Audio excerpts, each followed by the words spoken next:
The Select Committee to investigate the January 6th attack on the United States Capitol will be in order. Without objection, the chair is authorized to declare the committee in recess at any point. Pursuant to House Deposition Authority Regulation 10, the chair announces the committee's approval to release the deposition material presented during today's hearing. Good afternoon.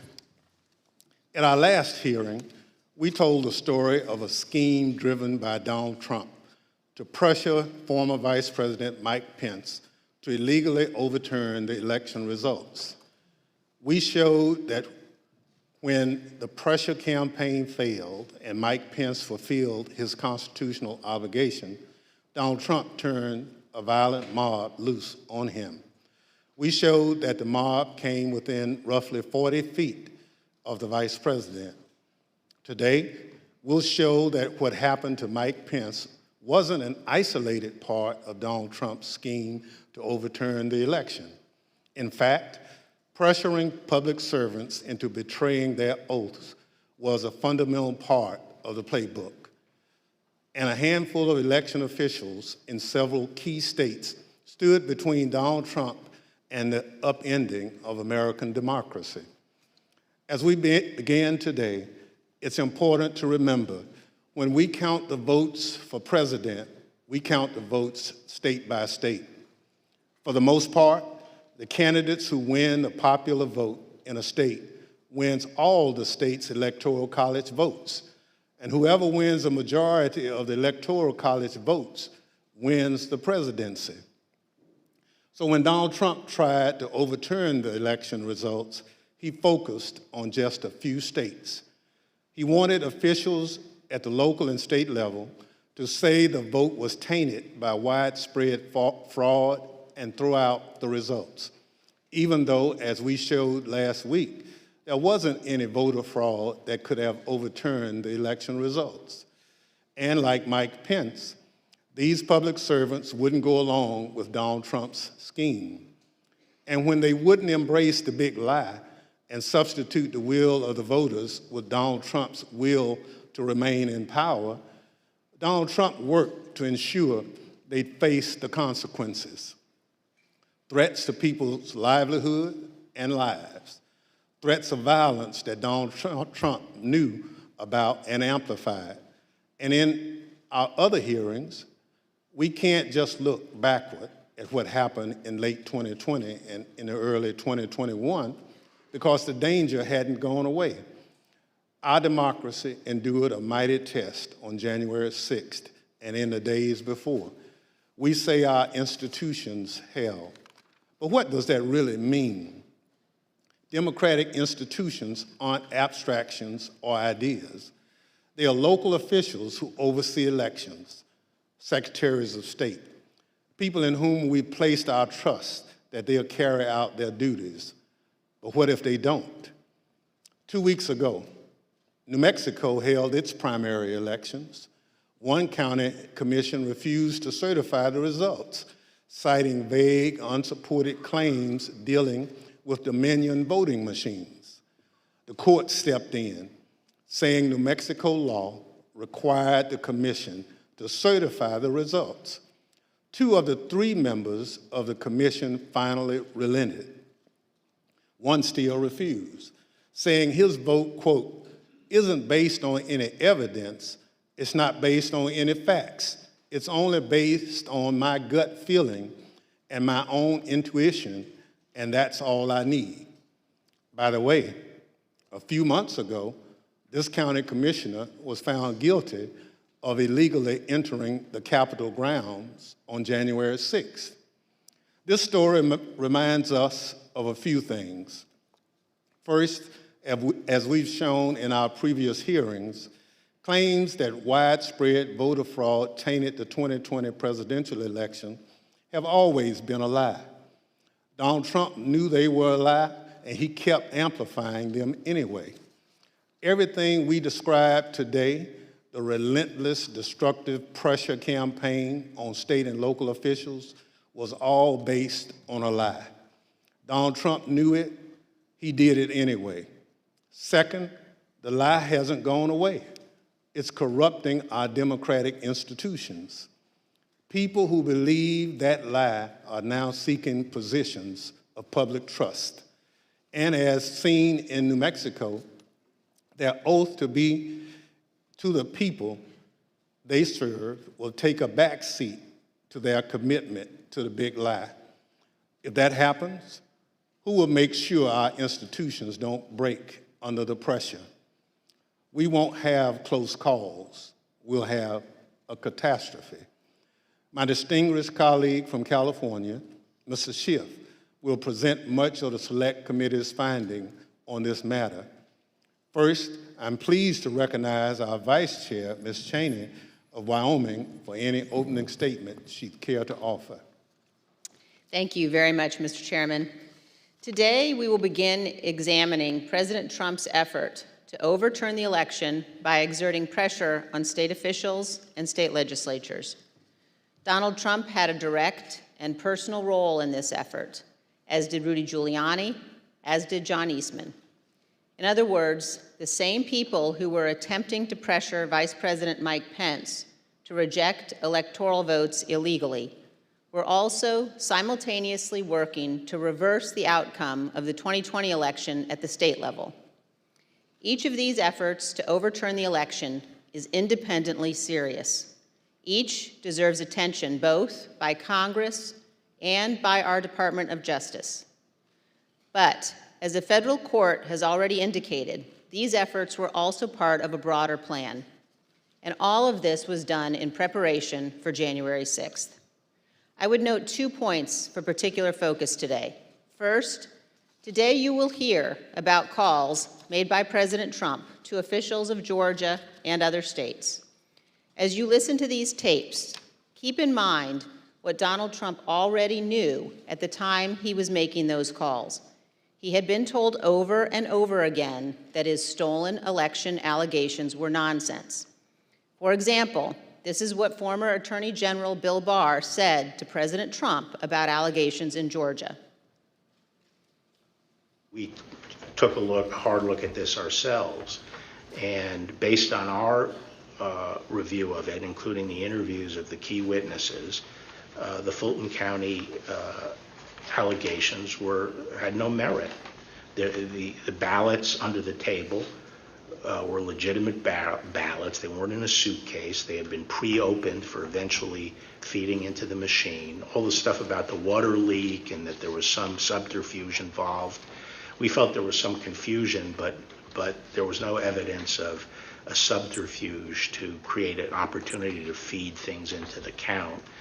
And so we didn't see any evidence of fraud in the Fulton County episode. And Acting Deputy Attorney General Richard Donoghue told Donald Trump this. And I said something to the effect of, sir, we've done dozens of investigations, hundreds of interviews. The major allegations are not supported by the evidence developed.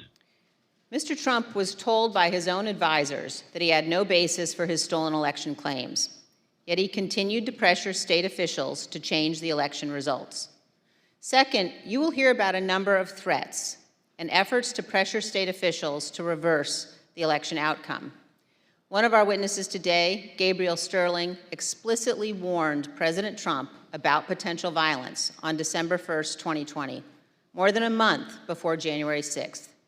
You will see excerpts from that video repeatedly today. It has all gone too far. All of it.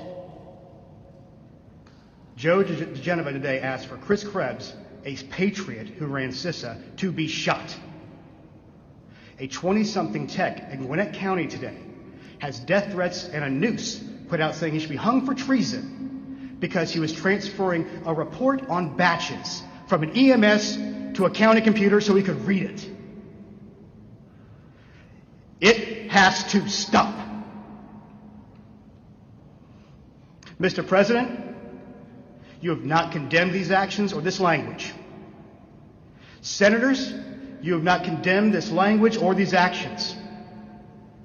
This has to stop. We need you to step up, and if you're going to take a position of leadership, show some. My boss, Secretary Raffensperger, his address is out there. They have people doing caravans in front of their house. They've had people come onto their property. It has to stop. This is elections. This is the backbone of democracy, and all of you who have not said a damn word are complicit in this. The point is this: Donald Trump did not care about the threats of violence. He did not condemn them.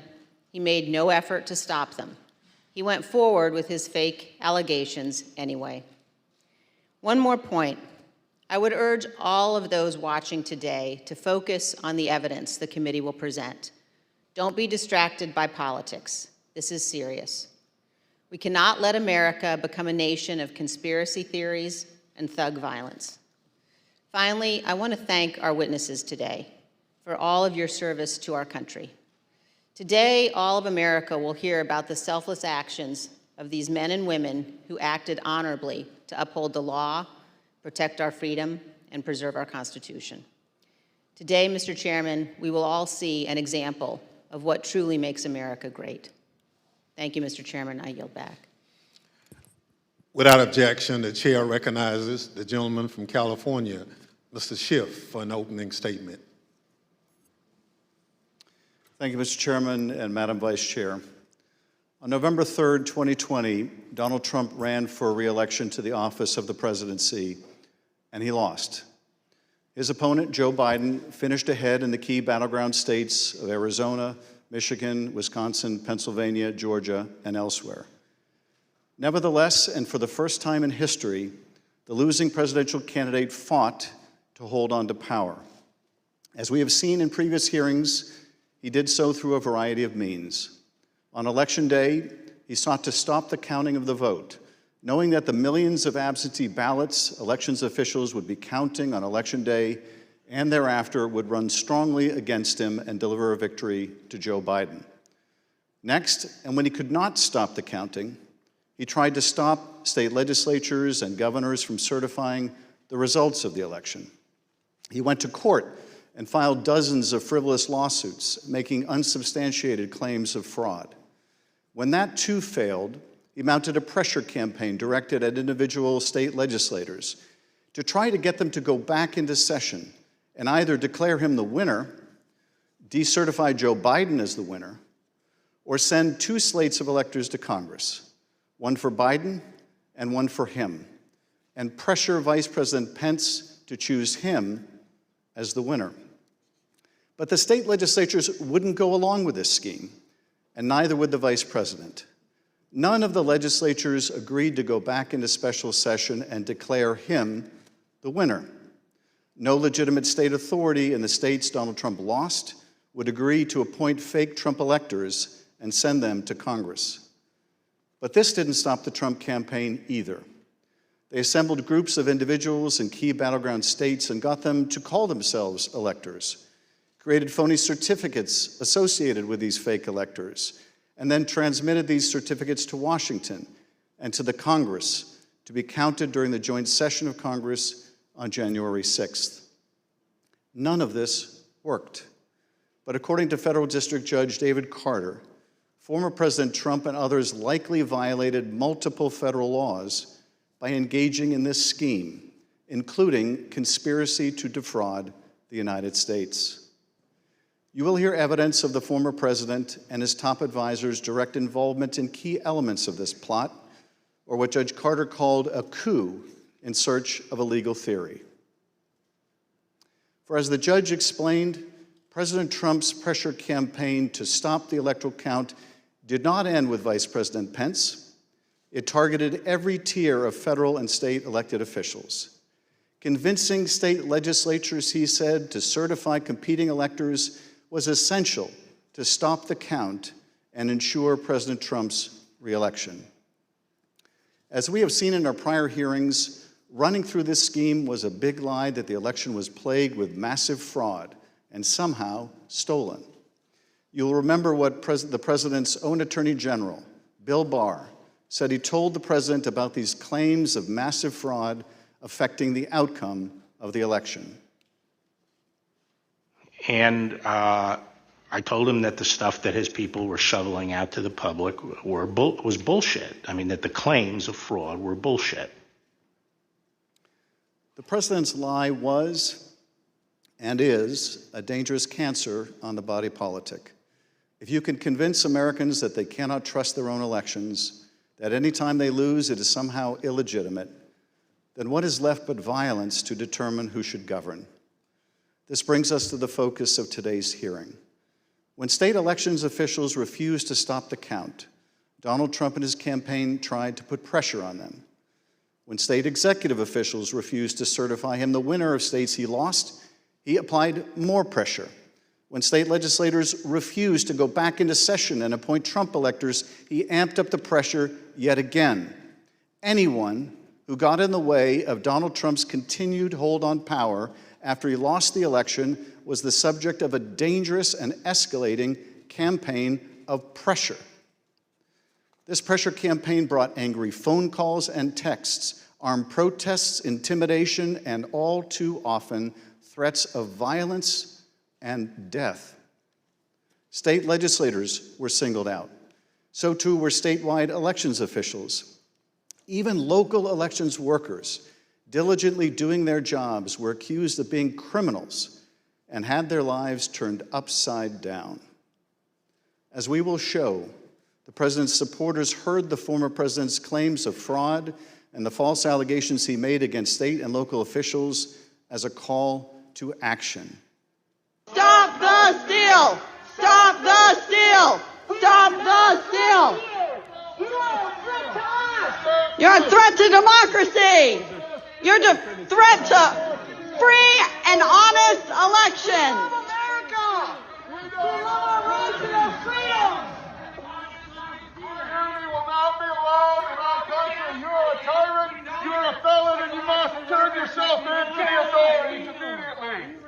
And then about 45 minutes later, we started to hear the noises outside my home, and my stomach sunk, and I thought, it's me. And then it's just, we don't know what's gonna. I mean, the uncertainty of that was what was the fear. Like, are they coming with guns? Are they gonna attack my house? I'm in here with my kid. I'm trying to put him to bed, and so it was. That was the scariest moment, just not knowing what was going to happen. This pressure campaign against state and local officials spanned numerous contested states, as you will see in this video produced by the Select Committee. My name is Josh Roselman. I'm an investigative counsel for the House Select Committee to investigate the January 6th attack on the United States Capitol. Beginning in late November 2020, the president and his lawyers started appearing before state legislators, urging them to give their electoral votes to Trump, even though he lost the popular vote. I represent President Trump along with Jenna Ellis, and this is our fourth or fifth hearing.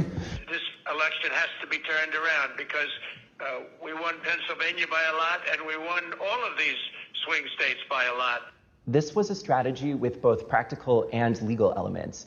The Select Committee has obtained an email from just 2 days after the election in which a Trump campaign lawyer named Cleta Mitchell asked another Trump lawyer, John Eastman, to write a memo justifying the idea.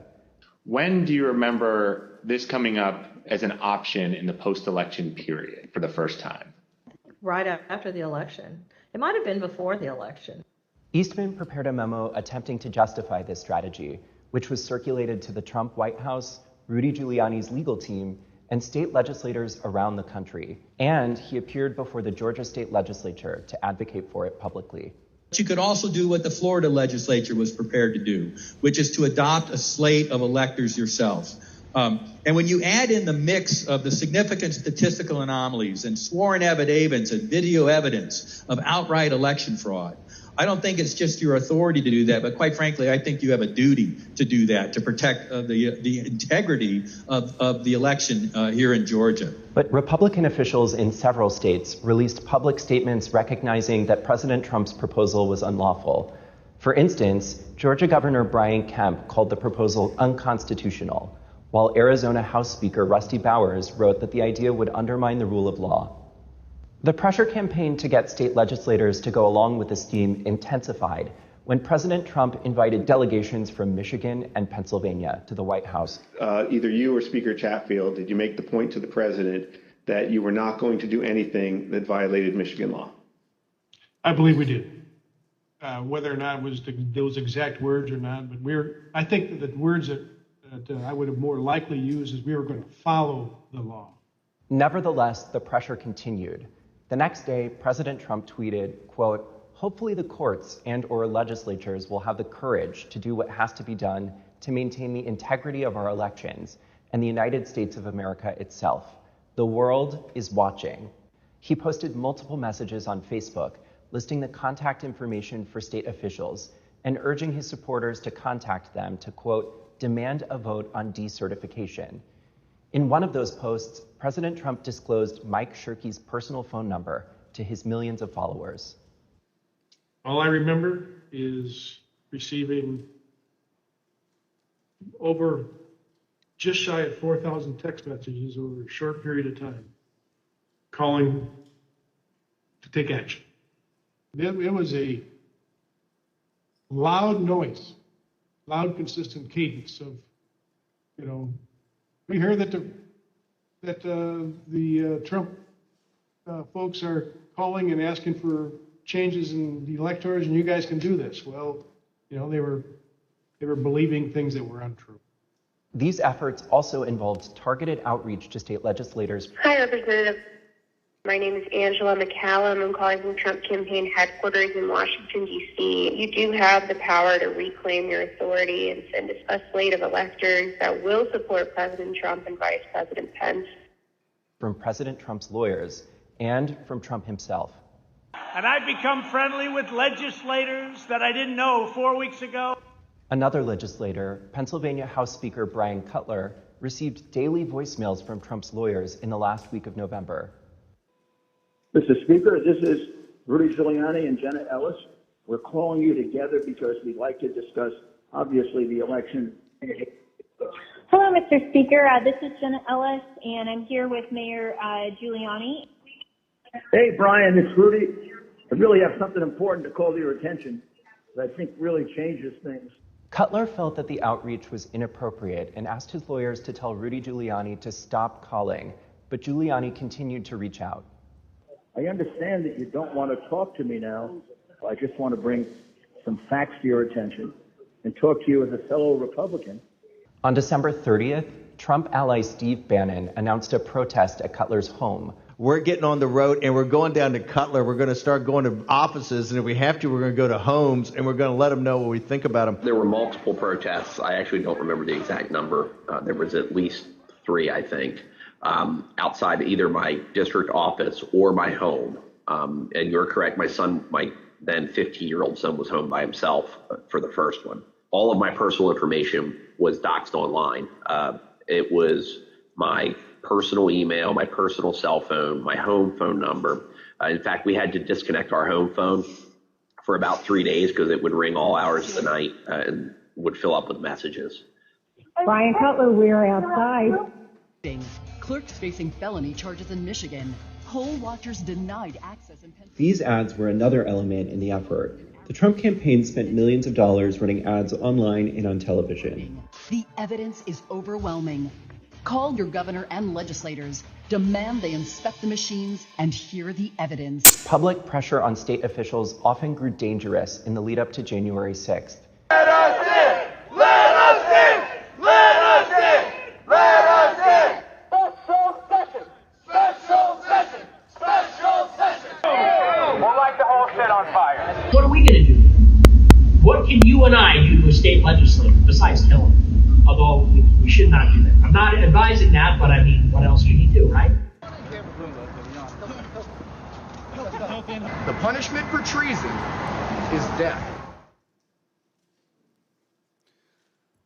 The state pressure campaign and the danger it posed to state officials and to state capitals around the nation was a dangerous precursor to the violence we saw on January 6th at the U.S. Capitol. Today you will hear from Rusty Bowers, the Republican Speaker of the Arizona House of Representatives. He will tell us about his conversations with the President, with Rudy Giuliani and John Eastman, and what the President's team asked of him and how his oath of office would not permit it. You will then hear from Brad Raffensperger, the Republican Secretary of State of Georgia, who Trump directed to, quote, find 11,780 votes that did not exist, but just the exact number of votes needed to overtake Joe Biden. You will also hear from Gabriel Sterling, the chief operating officer, his chief operating officer, about the spurious claims of fraud in the elections in Georgia, and who, responding to a cascading set of threats to his elections team, warned the president to stop, that someone was going to get killed. And you will hear from Wandrea Shea Moss, a former local elections worker in Fulton County, Georgia, about how all of the lies about the election impacted the lives of real people who administer our elections and still do. You will hear what they experienced when the most powerful man in the world, the President of the United States, sought to cling to power after being voted out of office by the American people. The system held, but barely. And the system held because people of courage, Republicans and Democrats, like the witnesses you will hear today, put their oath to the country and Constitution above any other consideration. They did their jobs, as we must do ours. Thank you, Mr. Chairman, and I yield back. I now welcome our first panel of witnesses.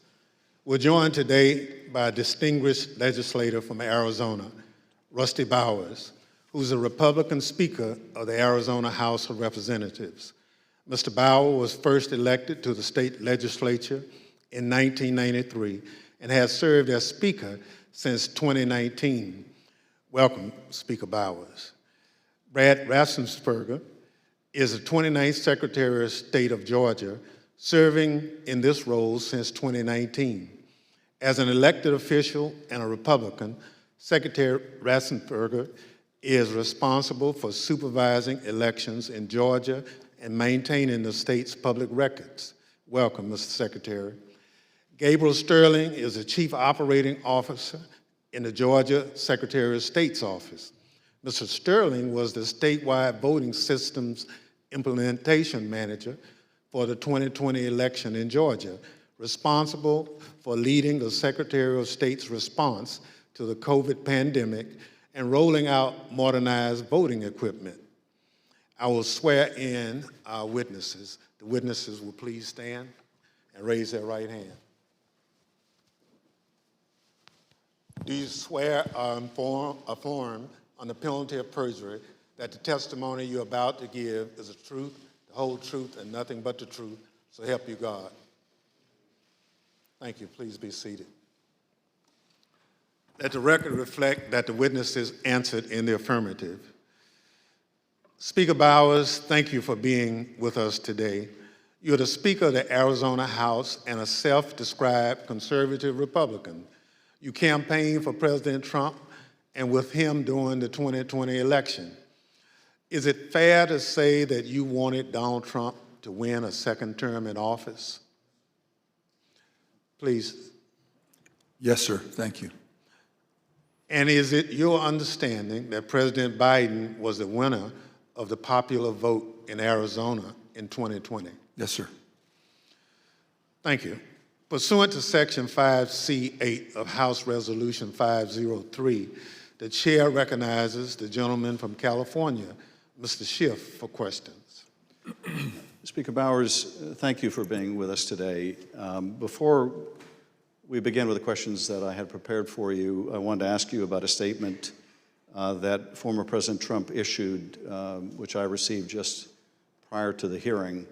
Have you had a chance to review that statement? My counsel called from Arizona and read it to me. Yes, sir. In that statement, I won't read it in its entirety. Former President Trump begins by calling you a rhino, Republican in name only. He then references a conversation in November 2020 in which he claims that you told him that the election was rigged and that he had won Arizona. To quote the former president, during the conversation, He told me the election was rigged and that I won Arizona, unquote. Did you have such a conversation with the president? I did have a conversation with the president. That certainly isn't it, but there were parts of it that are true, but there are parts that are not, sir. And the part that I read you, is that false? Anywhere, anyone, anytime has said that I said the election was rigged, that would not be true. And when the former president in his statement today claimed that you told him that he won Arizona, is that also false? That is also false. Mr. Bowers, I understand that after the election, and I don't know whether this is the conversation the former president is referring to, but after the election, you received a phone call from President Trump and Rudy Giuliani in which they discussed the result of the presidential election in Arizona. If you would, tell us about that call and whether the former president or Mr. Giuliani raised allegations of election fraud. Thank you. My wife and I had returned from attending our church meetings. It was on a Sunday, and we were still in the driveway, and I had received a call from a colleague telling me that the White House was trying to get in touch with her and I, and that she said, please, if you get a call, let's try to take this together. Immediately, I saw that the White House on my Bluetooth was calling, and I took the call and was asked by I would presume, the operator at the White House if I would hold for the president, which I did, and Mr. Giuliani came on first, and niceties, then Mr. Trump, President Trump, then President Trump came on, and we initiated a conversation. During that conversation, did you ask Mr. Giuliani for proof of these allegations of fraud that he was making? On multiple occasions, yes. And when you asked him for evidence of this fraud, what did he say? He said that they did have proof, and I asked him, do you have names? For example, we have 200,000 illegal immigrants, some large number, 5,000 or 6,000 dead people, etc. And I said, do you have their names? Yes. Will you give them to me? Yes. The president interrupted and said, give the man what he needs, Rudy. He said, I will. And that happened on at least 2 occasions, that interchange in the conversation. So Mr. Giuliani was claiming in the call that there were hundreds of thousands of undocumented people and thousands of dead people who had purportedly voted in the election? Yes. And you asked him for evidence of that? I did. And did you ever receive from him that evidence either during the call, after the call, or to this day? Never. What was the ask during this call? He was making these allegations of fraud, but he had something or a couple things that they wanted you to do. What were those?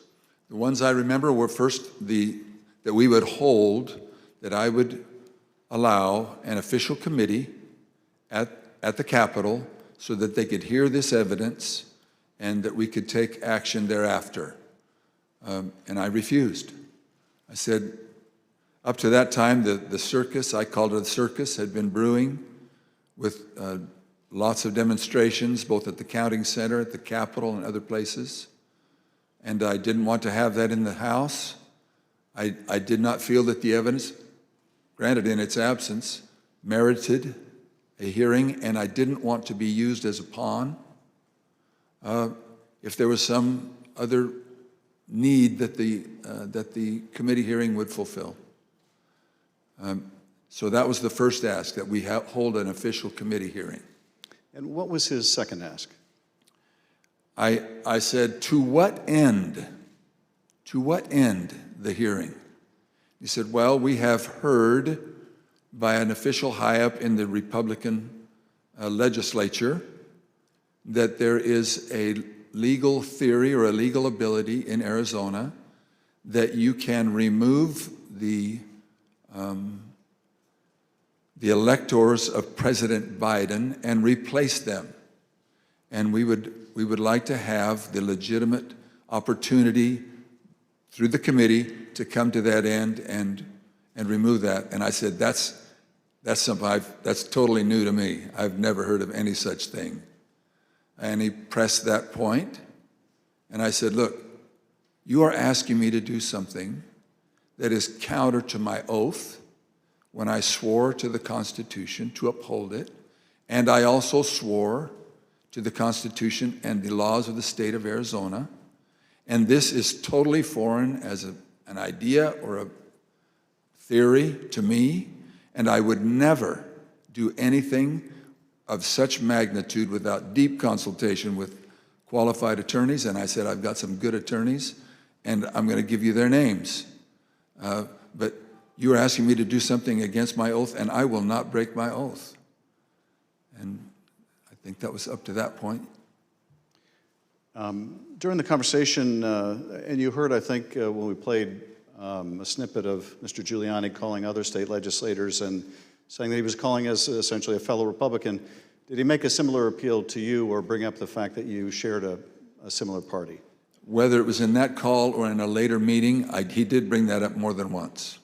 And how would he bring that up? He would say, aren't we all Republicans here? I would think we would get a better reception. I mean, I would think you would listen a little more open to my suggestions that we're all Republicans. And this evidence that you asked him for that would justify this extraordinary step, I think you said they never produced. Why did you feel, either in the absence of that evidence or with it, what they were asking you to do would violate your oath to the Constitution? First of all, when the people, and in Arizona, I believe some 40 plus years earlier, the legislature had established the manner of electing our officials, or the electors for the presidential race. Once it was given to the people, as in Bush v. Gore, illustrated by the Supreme Court, it becomes a fundamental right of the people. So as far as I was concerned, for someone to ask me I would call it a paucity, there was no evidence being presented of any strength. Evidence can be hearsay evidence, it's still evidence, but it's still hearsay. But strong judicial quality evidence, anything that would say to me, you have a doubt, deny your oath.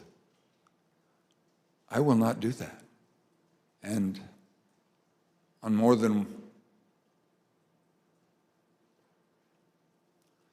one occasion throughout all this, that has been brought up, and it is a tenet of my faith that the Constitution is divinely inspired of my most basic foundational beliefs. And so for me to do that because somebody just asked me to is foreign to my very being. I will not do it. During that conversation, Speaker Bowers, did you ask him if what he was proposing had ever been done before? I did. And what did he say? He said, well, I'm not familiar with Arizona law or any other laws, but I don't think so. And that also was brought up in other conversations, both with him and with John Eastman and others. Speaker Bowers, I understand that a week after that call, Mr. Giuliani appeared with others associated with President Trump's effort to overturn the result of the election at a purported legislative hearing in a hotel ballroom in Phoenix. Was this an official hearing of the state legislature? It was not. And why was it not a real or official hearing of the legislature? A legislator can hold a group meeting. He can call it a hearing. But when they ask me to have an official hearing, we establish it by protocols, public notice, etc. It's typically held at the Capitol, but it doesn't need to be. We can authorize a hearing off campus. And in this case, I had been asked on several occasions to allow a hearing. I had denied it, but said, you're free to hold a meeting, any meeting you want, to the person who asked, and which he ultimately did. I think he was a little frustrated, but he ultimately did. This meeting was the same day, I believe, that the governor of Arizona, Doug Ducey, certified Biden as the winner of the presidential election in Arizona. Did you meet with Mr. Giuliani and his associates while they were in Phoenix sometime after that purported legislative hearing at the hotel? Yes, I did, sir.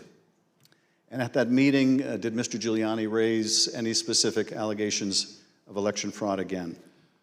His initial comments were, again, the litany of groups of illegal individuals or people deceased, etc. And he had brought that up, and I wasn't alone in that meeting. There were others, and other members of the Senate aggressively questioned him. And then I proceeded to question him on the proof that he was going to bring me, etc. But he did bring those up, yes. And these other legislators were also Republican members of the Senate? They were, yes, sir. And did they also press him for proof of these allegations?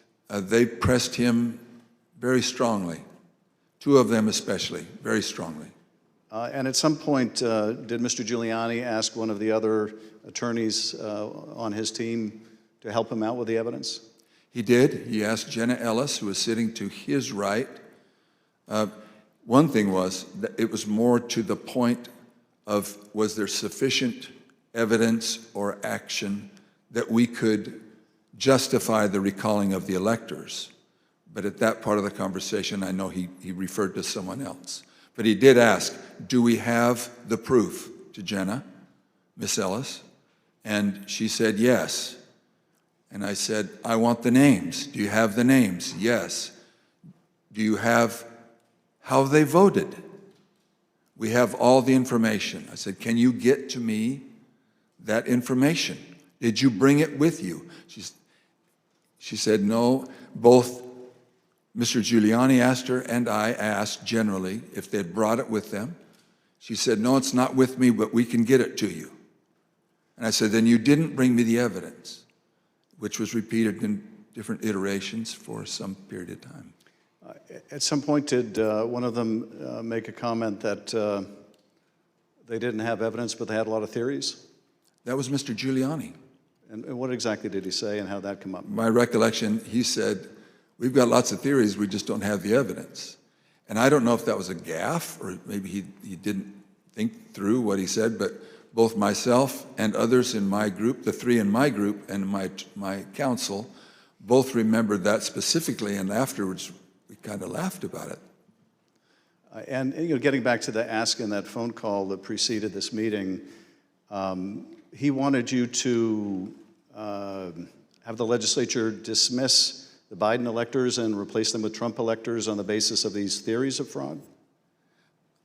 He did not say it in those exact words, but he did say that Arizona law, according to what he understood, that would be allowed and that we needed to come into session to take care of that, which initiated a discussion about, again, what I can legally and not legally do, and I can't go into session in Arizona unilaterally or on my sole prerogative.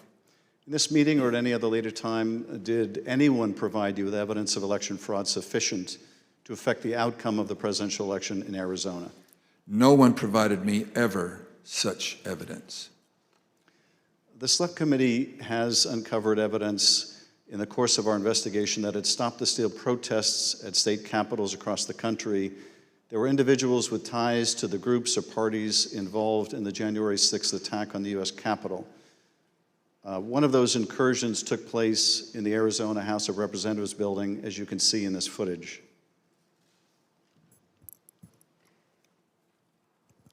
This is previously undisclosed video of protesters illegally entering and refusing to leave the building. One of the individuals prominently shown in this video is Jacob Chansley. Perhaps better known as the QAnon shaman, this rioter entered the Capitol on January 6th, was photographed leaving a threatening note on the dais in the U.S. Senate chamber, and was ultimately sentenced to 41 months in prison after pleading guilty to obstruction of an official proceeding. Other protesters who occupied the Arizona House of Representatives building included Proud Boys, while men armed with rifles stood just outside the entrance. I understand these protesters were calling for you by name, Speaker Bowers. Is that correct? That is correct. Speaker Bowers, did the president call you again in later in December? He did, sir.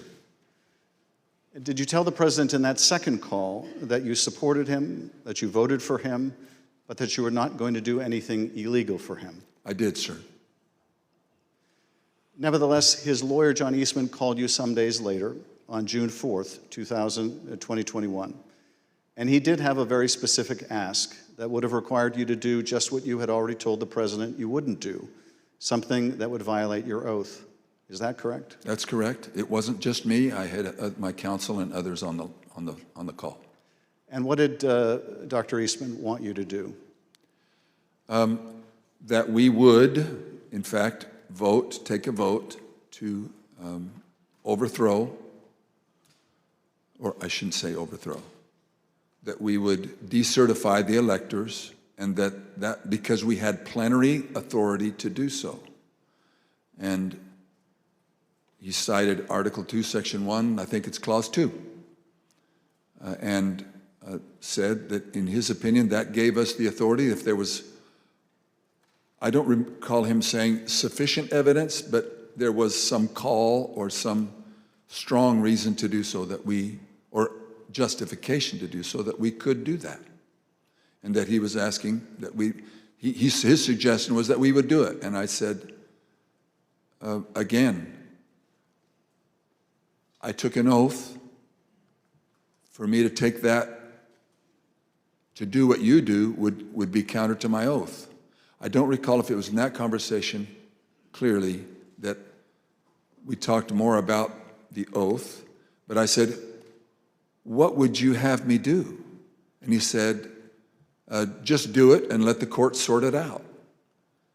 And I said, you're asking me to do something that's never been done in history, the history of the United States, and I'm going to put my state through that without sufficient proof, and that's going to be good enough with me? That I would put us through that, my state, that I swore to uphold both in Constitution and in law? No, sir. He said, well, that's my suggestion would be just do it and let the courts figure it all out. And he didn't use that exact phrase, but that was what his meaning was, and I declined, and I believe that was close to the end of our phone call.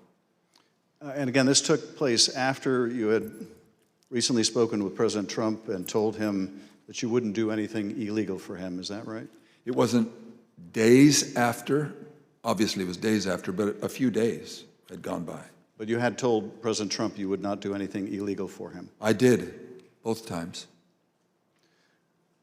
And you told Dr. Eastman that you did not believe there was legal support to justify what he was asking, but he still wanted you to do it and effectively let the courts work it out?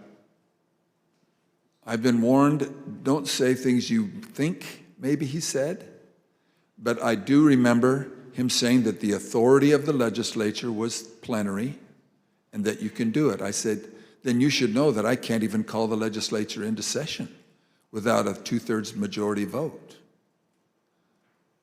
We're only 30 plus 1. There's no way that could happen. But in your view, what he was asking you to do would have violated your oath to the Constitution, both the United States Constitution and the Constitution of the state of Arizona? Yes, sir. Did you also receive a call from U.S. Representative Andy Biggs of Arizona on the morning of January 6th? I did. And what did Mr. Biggs ask you to do? I believe that was the day that the vote was occurring to each state to have certification, or to declare the certification of the electors. And he asked if I would sign on both to a letter that had been sent from my state and or that I would support the decertification of the electors. And I said I would not. Mr. Speaker, on December 4th, 2020, shortly after your meeting with Rudy Giuliani and other allies of President Trump, you released a statement publicly addressing, quote, calls for the legislature to overturn the 2020 certified election results. The statement is very straightforward in explaining the, quote, breathtaking request, unquote, made by representatives of President Trump. Quote, that the Arizona legislature overturn the certified results of last month's election and deliver the state's electoral college votes to President Trump, unquote. Why did you believe, as you wrote in this statement, that the rule of law forbid you from doing what President Trump and his allies wanted you to do? Representative, I'm sorry, I should be saying, Mr. Chairman, Representative Schiff, there's two sides to the answer. One is, what am I allowed to do, and what am I forbidden to do? We have no legal pathway, both in state law nor to my knowledge in federal law, for us to execute such a request. And I am not allowed to walk or act beyond my authority. If I'm not specifically authorized as a legislator, as a legislature, then I cannot act to the point of calling us into session. Some say that just a few legislators have plenary authority, and that has come as part of all of this discussion, I'll call it. But so to not have authority and be forbidden to act beyond my authority on both counts, I am not authorized to take such action, and that would deny my oath. In your statement, you included excerpts from President Ronald Reagan's inaugural address in 1981. The newly inaugurated president told the country, quote, the orderly transfer of authority as called for in the Constitution routinely takes place as it has for almost 2 centuries, and few of us stop to think how unique we really are. In the eyes of many in the world, this every 4-year ceremony we accept as normal is nothing less than a miracle. Tell us, if you would, Mr. Speaker, why did you include President Reagan's words in your public statement? Mr. Chairman, Representative Schiff, because I have a lot of admiration for Ronald Reagan. I've had the opportunity of going through his home with one other person and walking through, and I have a lot of admiration for him. When he pointed out, which is, I have lived in other country for a period of time and have visited a few countries, and during election times, the fact that we allow an election, support an election, and stand behind the election, even in the past when there have been serious questions about the election, and then move on without disturbance and with acceptance that we choose to follow the outcome of the will of the people. That will, it means a lot to me, and I know it meant a lot to him, and so we included that.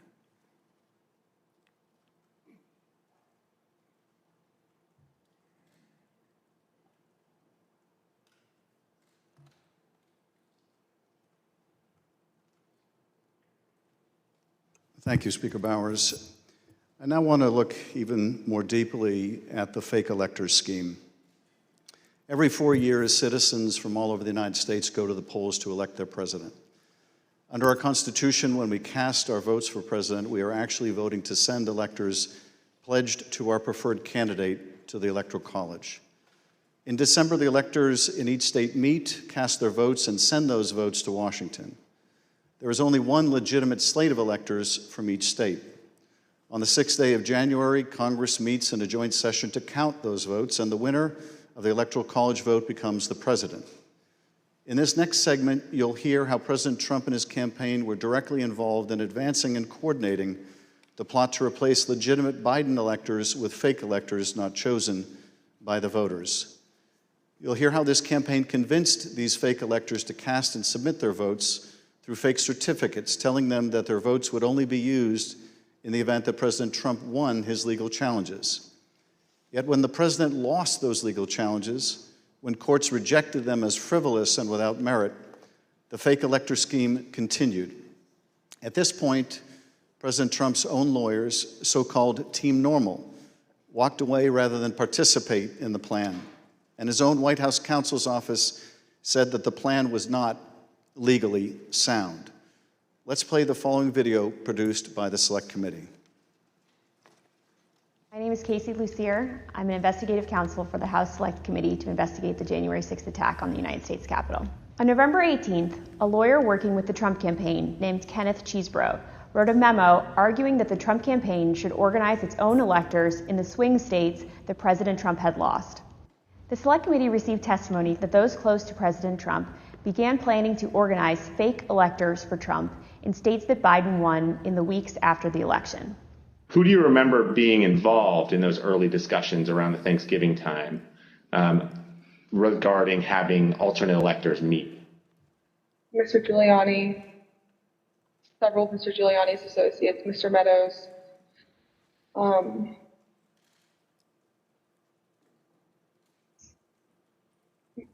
members of Congress, although it's difficult to distinguish if the members I'm thinking of were involved during Thanksgiving or if they were involved as we progress through December.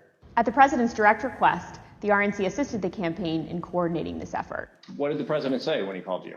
Essentially, he turned the call over to Mr. Eastman, who then proceeded to talk about the importance of the RNC helping the campaign gather these contingent electors in case any of the legal challenges that were ongoing changed the result of any of the states. I think more just helping them reach out and assemble them. But my understanding is the campaign did take the lead, and we just were helping them in that role.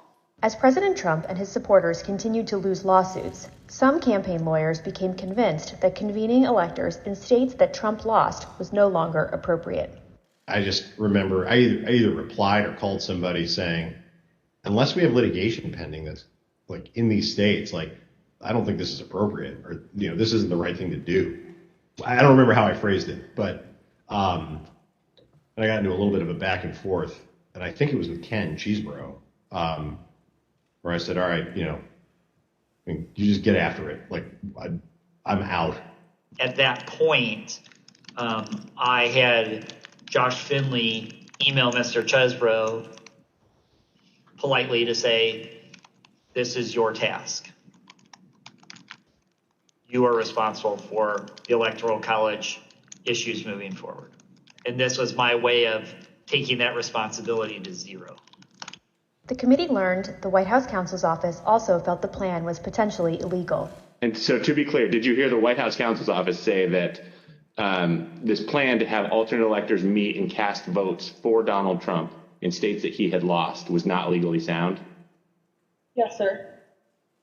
And who was present for that meeting that you remember? It was in our office. It was Mr. Meadows, Mr. Giuliani, and a few of Mr. Giuliani's associates. The Select Committee interviewed several of the individual fake electors, as well as Trump campaign staff who helped organize the effort. We were just, kind of useful idiots or rubes at that point. A strong part of me really feels that it's just kind of as the road continued and as that was failure, that got formulated as what do we have on the table? Let's just do it. And now, after what we've told you today about the Select Committee's investigation about the conclusion of the professional lawyers on the campaign staff, Justin Clark, Matt Morgan, and Josh Finley, about their unwillingness to participate in the convening of these electors, how does that contribute to your understanding of these issues? I'm angry. Because I think in a sense, no one really cared if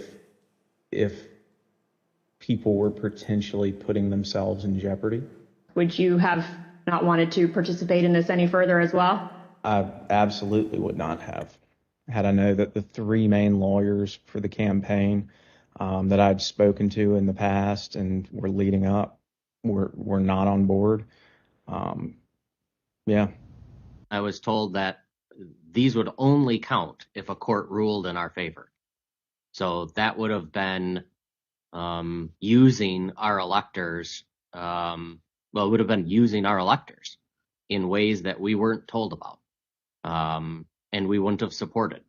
Documents obtained by the Select Committee indicate that instructions were given to the electors in several states that they needed to cast their ballots in complete secrecy. Because this scheme involved fake electors, those participating in certain states had no way to comply with state election laws, like where the electors were supposed to meet. One group of fake electors even considered hiding overnight to ensure that they could access the state capitol, as required in Michigan. Did Mr. Norton say who he was working with at all on this effort to have electors meet? He said he was working with the president's campaign. He told me that the Michigan Republican electors were planning to meet in the Capitol and hide overnight so that they could fulfill the role of casting their vote in per law in the Michigan chambers. And I told him in no uncertain terms that that was insane and inappropriate.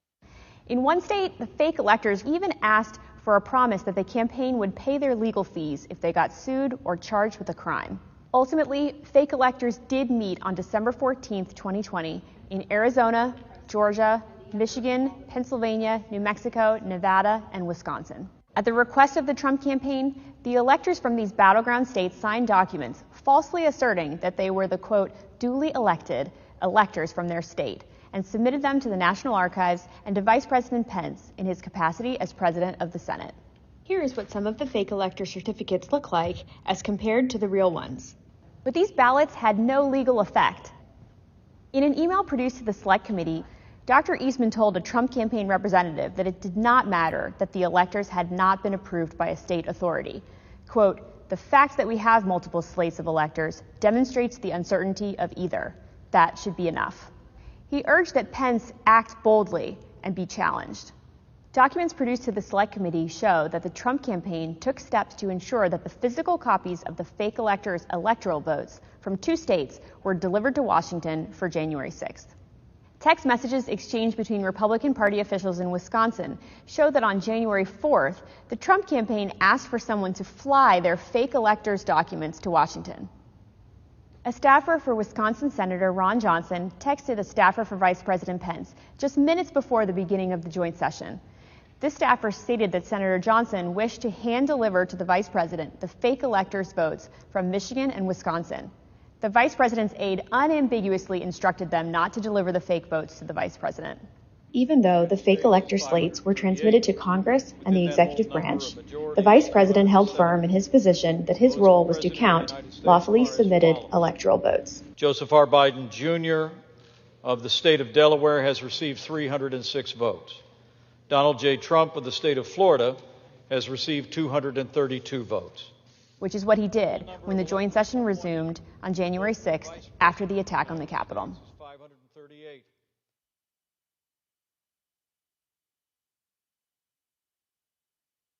What we just heard in that video was an aide to the White House Chief of Staff telling this committee that the White House counsel's office felt that this fake electors plan was not legally sound. Nevertheless, the Trump campaign went forward with the scheme anyway. Speaker Bowers, were you aware that fake electors had met in Phoenix on December 14th and purported to cast electoral votes for President Trump? I was not. When you learned that these electors had met and sent their electoral votes to Washington, what did you think? Well, I thought of the book, The Gang That Couldn't Shoot Straight. And I just thought, this is a tragic parody. Mr. Bowers, I understand that as you flew from Phoenix to Washington yesterday, you reflected upon some passages from a personal journal that you were keeping in December 2020 while all of this was taking place. With your permission, I'm wondering if you would be willing to share one passage in particular with us. Thank you very much. It is painful to have friends who have been such a help to me turn on me with such rancor. I may, in the eyes of men, not hold correct opinions or act according to their vision or convictions, but I do not take this current situation in a light manner, a fearful manner, or a vengeful manner. I do not want to be a winner by cheating. I will not play with laws I swore allegiance to with any contrived desire towards deflection of my deep foundational desire to follow God's will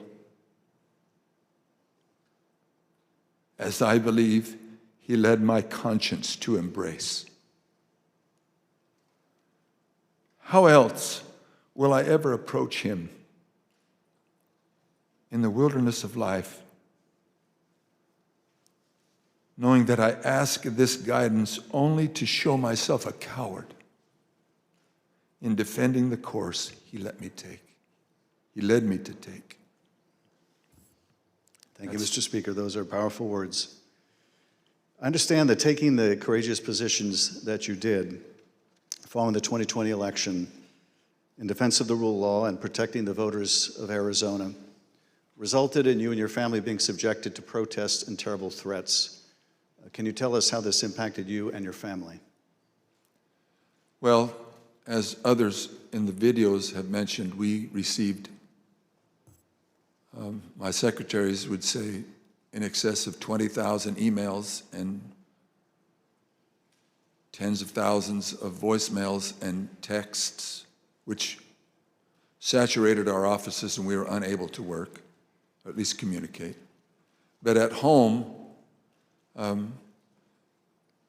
up till even recently, it is the new pattern or a pattern in our lives to worry what will happen on Saturdays because we have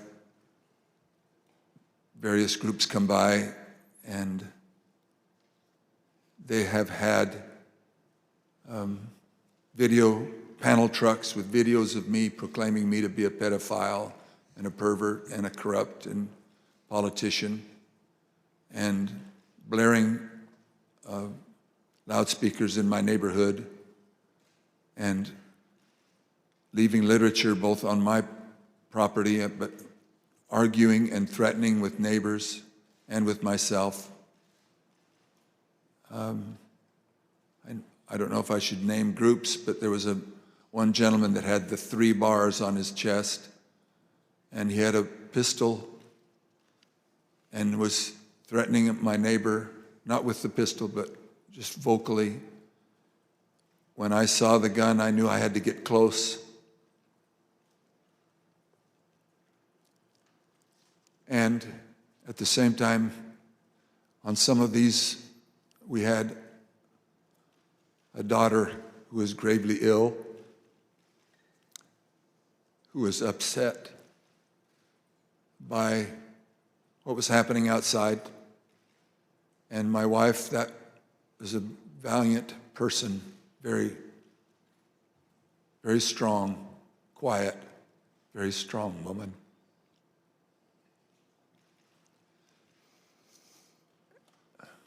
So it was disturbing. It was disturbing. Mr. Speaker, I want to thank you for your service to the state of Arizona and to the country. Mr. Chairman, at this point, I think it'd be appropriate to take a short recess.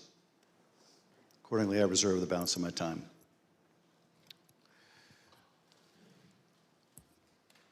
The chair requests that those in the hearing room remain seated until the Capitol Police have escorted members and witnesses from the room. We'll have 5 minutes, 5-minute recess.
The committee will be in order. President Trump's pressure campaign against state officials existed in all the key battleground states that he lost. But the former president had a particular obsession with Georgia. Here is the president on the afternoon of January 6th, after his own attorney general warned him that the claims you are about to hear are patently false. They should find those votes. They should absolutely find that. Just over 11,000 votes, that's all we need. They defrauded us out of a win in Georgia, and we're not going to forget it. So the state of Georgia is where we will turn our attention to next. I want to emphasize that our investigation into these issues is still ongoing. As I stated in our last hearing, if you have relevant information or documentary evidence to share with the Select Committee, we welcome your cooperation. But we will share some of our findings with you today. Secretary Raffensperger, thank you for being here today. You've been a public servant in Georgia since 2015, serving first as a member of the Georgia House of Representatives, and then, since January 2019, as Georgia's Secretary of State. As a self-described conservative Republican, is it fair to say that you wanted President Trump to win the 2020 election? Yes, it is. Mr. Secretary, many witnesses have told the Select Committee that Election Day, November 3rd, 2020, was a largely uneventful day in their home states.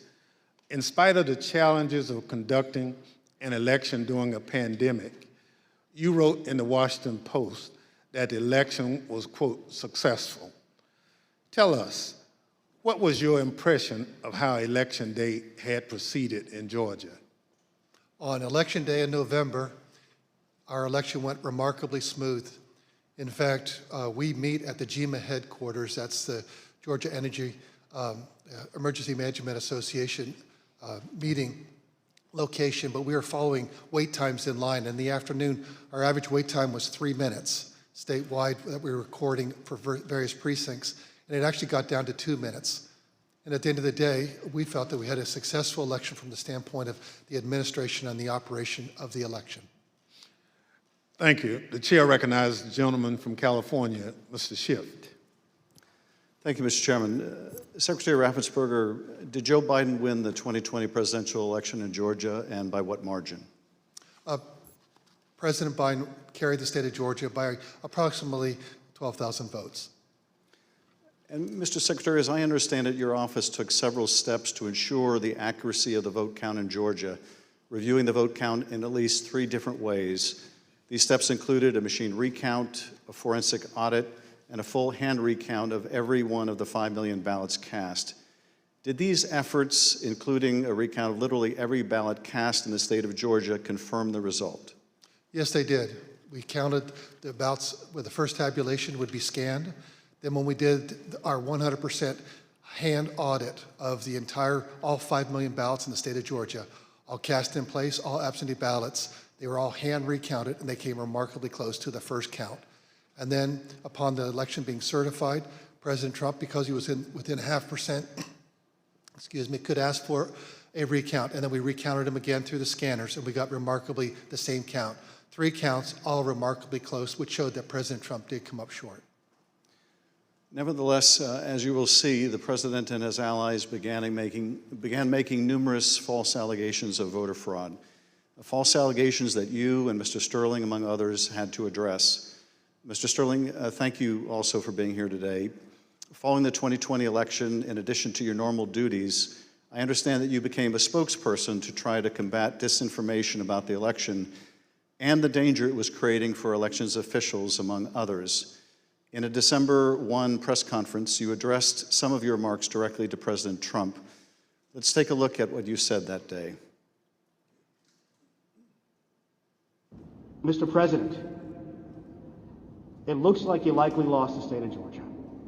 We're investigating. There's always a possibility. I get it. And you have the rights to go through the courts.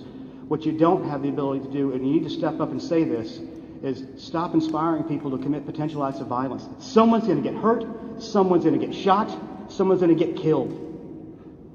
And it's not right. It's not right. Mr. Sterling, what prompted you to make these remarks? Mr. Schiff, we had a previously scheduled press conference that day, as we were in the habit of doing, trying to be as transparent as we could about the election and the counts going on. A little after lunch that day, lunchtime, I received a call from the project manager from Dominion Voting Systems, who was oddly, audibly shaken. She's not the kind of person I would assume would be that way. She has a master's from MIT, a graduate of the Naval Academy, and was very much on the ball and pretty unflappable. And she informed me about a young contractor they had who had been receiving threats from a video had been posted by some QAnon supporters. And at that point, we had been steeping in this kind of stuff. So it was around us all the time. So I didn't take note of it more than adding to the pile of other stuff we were having to deal with. And I did pull up Twitter, and I scrolled through it, and I saw the young man's name. It was a particular tweet that, for lack of a better word, was a straw that broke the camel's back. Had the young man's name. It was a very unique name. I believe it was a first-generation American.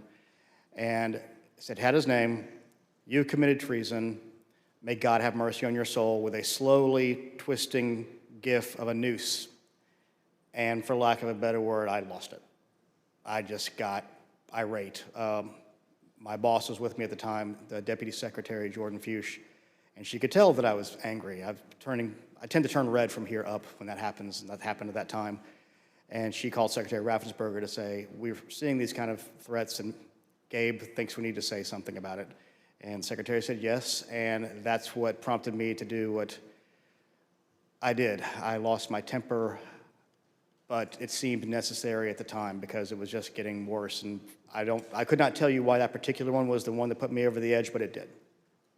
Now, after you made this plea to the president, did Donald Trump urge his supporters to avoid the use of violence? Not to my knowledge. Now, as we know, the president was aware of your speech because he tweeted about it later that day.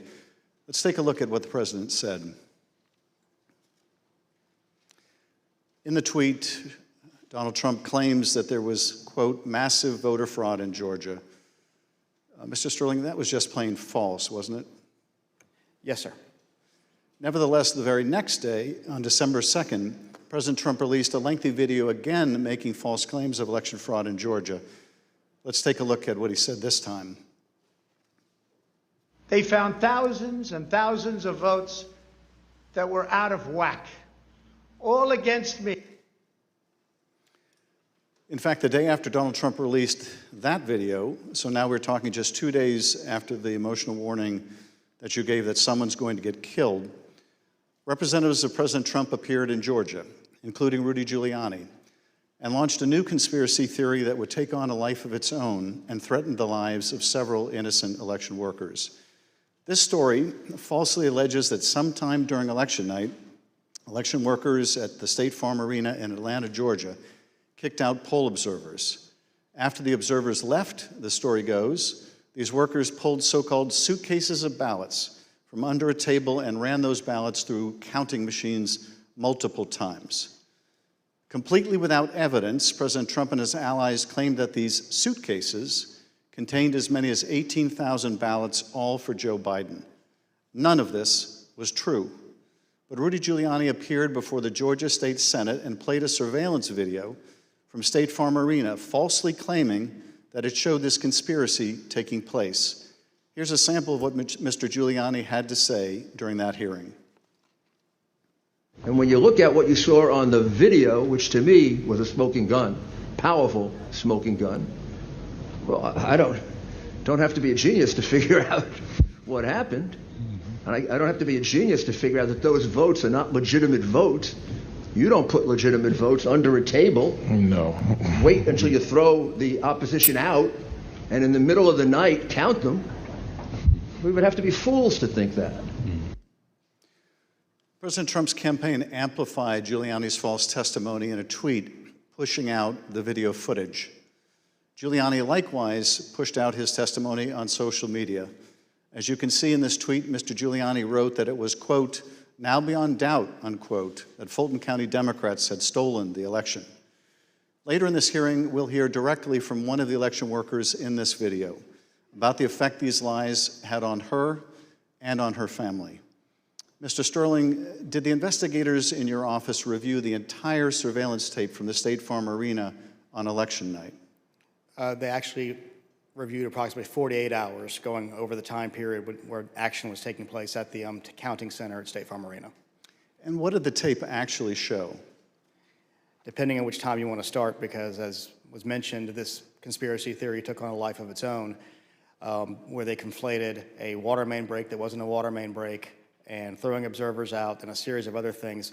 What it actually showed was Fulton County election workers engaging in normal ballot processing. One of the things that was very frustrating was the so-called suitcases of ballots from under the table. If you watch the entirety of the video, you saw that these were election workers who were under the impression they were going to get to go home around 10:30. People are putting on their coats. They're putting ballots that are prepared to be scanned into ballot carriers that are then sealed with tamper-proof seals so that they're not messed with. It's an interesting thing because you watch there's 4 screens of the video, and as you're watching it, you can see the election monitors in the corner with the press as they're taking these ballot carriers and putting them under the table. You see it there. One of the other hidden ones, if you looked at the actual tape, was on the outside of the table, just from the camera angle. You couldn't see it originally. And this goes under the no good deed goes unpunished. We were told, we were at GEMA, as the secretary pointed out, and we were told that it looked like they were shutting down the Fulton County counting. The secretary expressed some displeasure at that because we wanted to everybody keep counting so we could get to the results and know what was happening. So our elections director called their elections director, who was at another location because this was election day. There was 2 different places where ballot things were being done by the Fulton County office. So he called, the elections director of Fulton then called Ralph Jones, who was at the State Farm Arena, and said, what the heck are you doing? Go ahead and stay. And as you watch the video itself, you see him take the phone call as people are putting things away and getting ready to leave. And you can tell for about 15, 20 seconds, he does not want to tell these people they have to stay. He walks over, he thinks about it for a second, you see him come back to the corner of a desk and kind of slumps his shoulders and says, okay, y'all, we got to keep on counting. And then you see him take their coats off, get the ballots out. And then a secondary thing that you'll see on there is you'll have people who are counting ballots who a batch will go through, they will take them off and run that through again. What happens there is a standard operating procedure. If there is a misscan, if there's a misalignment, if it doesn't read right, these are high-speed, high-capacity scanners. So 3 or 4 will go through after a misscan. You have to delete that batch and put it back through again. And by going through the hand tally, as the secretary pointed out, we showed that if there had been multiple ballots scanned without a corresponding physical ballot, your counts would have been a lot higher than the ballots themselves. And by doing the hand tally, we saw 2 specific numbers that were met. The hand tally got us to a 0.1053% off of the total votes cast and 0.0099% on the margin, which is essentially dead-on accurate. Most academic studies say on a hand tally you'll have between 1% and 2%, but because we use ballot marking devices where it's very clear what the voter intended, it made it a lot easier for us to conduct that hand count and show that none of that was true. Now, I understand that when you reviewed these tapes and did the analysis, it disproved this conspiracy theory. But you still had to take a lot of steps to try to make sure the public knew the truth about these allegations. And you did frequent briefings for the press. Let's take a look at one of those press briefings, Mr. Sterling, that you held on December 7th to make the point that you just did today. Move on to what I'm going to call Disinformation Monday. Out of the gate, many of y'all saw the videotape from State Farm Arena. I spent hours with our post-certified investigators, Justin Gray from WSB, spent hours with us going over this video to explain to people that what you saw, the secret suitcases with magic ballots, were actually ballots that had been packed into those absentee ballot carriers by the workers in plain view of the monitors and the press. And what's really frustrating is the president's attorneys had this same videotape. They saw the exact same things the rest of us could see, and they chose to mislead state senators and the public about what was on that video. I'm quite sure that they will not characterize the video if they try to enter into evidence, because that is the kind of thing that could lead to sanctions, because it's obviously untrue. They knew it was untrue, and they continue to do things like this. Mr. Sterling, despite the efforts by your office to combat this misinformation by speaking out publicly and through local media, you were unable to match the reach of President Trump's platform and social media megaphone spreading these false conspiracy theories. What was it like to compete with a president who had the biggest bully pulpit in the world to push out these false claims? For lack of a better word, it was frustrating, but oftentimes I felt our information was getting out, but that there was a reticence of people who needed to believe it because the President of the United States, whom many looked up to and respected, was telling them it wasn't true, despite the facts. And I have characterized at one point, it was kind of like a shovel trying to empty the ocean. And yes, it was frustrating. I even have, family members who I had to argue with about some of these things, and I would show them things, and the problem you have is you're getting to people's hearts. I remember there's one specific, an attorney that we know that we showed and walked him through. This wasn't true. Okay, I get that. This wasn't true. Okay, I get that. This wasn't 5 or 6 things. But at the end, he goes, I just know in my heart they cheated. That's just, and so once you get past the heart, the facts don't matter as much. And our job, from our point of view, is to get the facts out, do our job, tell the truth, follow the Constitution, follow the law, and defend the institutions and the institutions held. Let's take a look at what you were competing with. This is the former president speaking in Georgia on December 5th. Evidence of fraud is overwhelming, and again, I'm going to ask you to look up at that very, very powerful and very expensive screen. Hidden cases of possible ballots are rolled out from under a table. 4 people under a cloud of suspicion. So, If you just take the crime of what those Democrat workers were doing, and by the way, there was no water main break. They said there was no water main break. That's 10 times more than I need to win this state. 10 times more.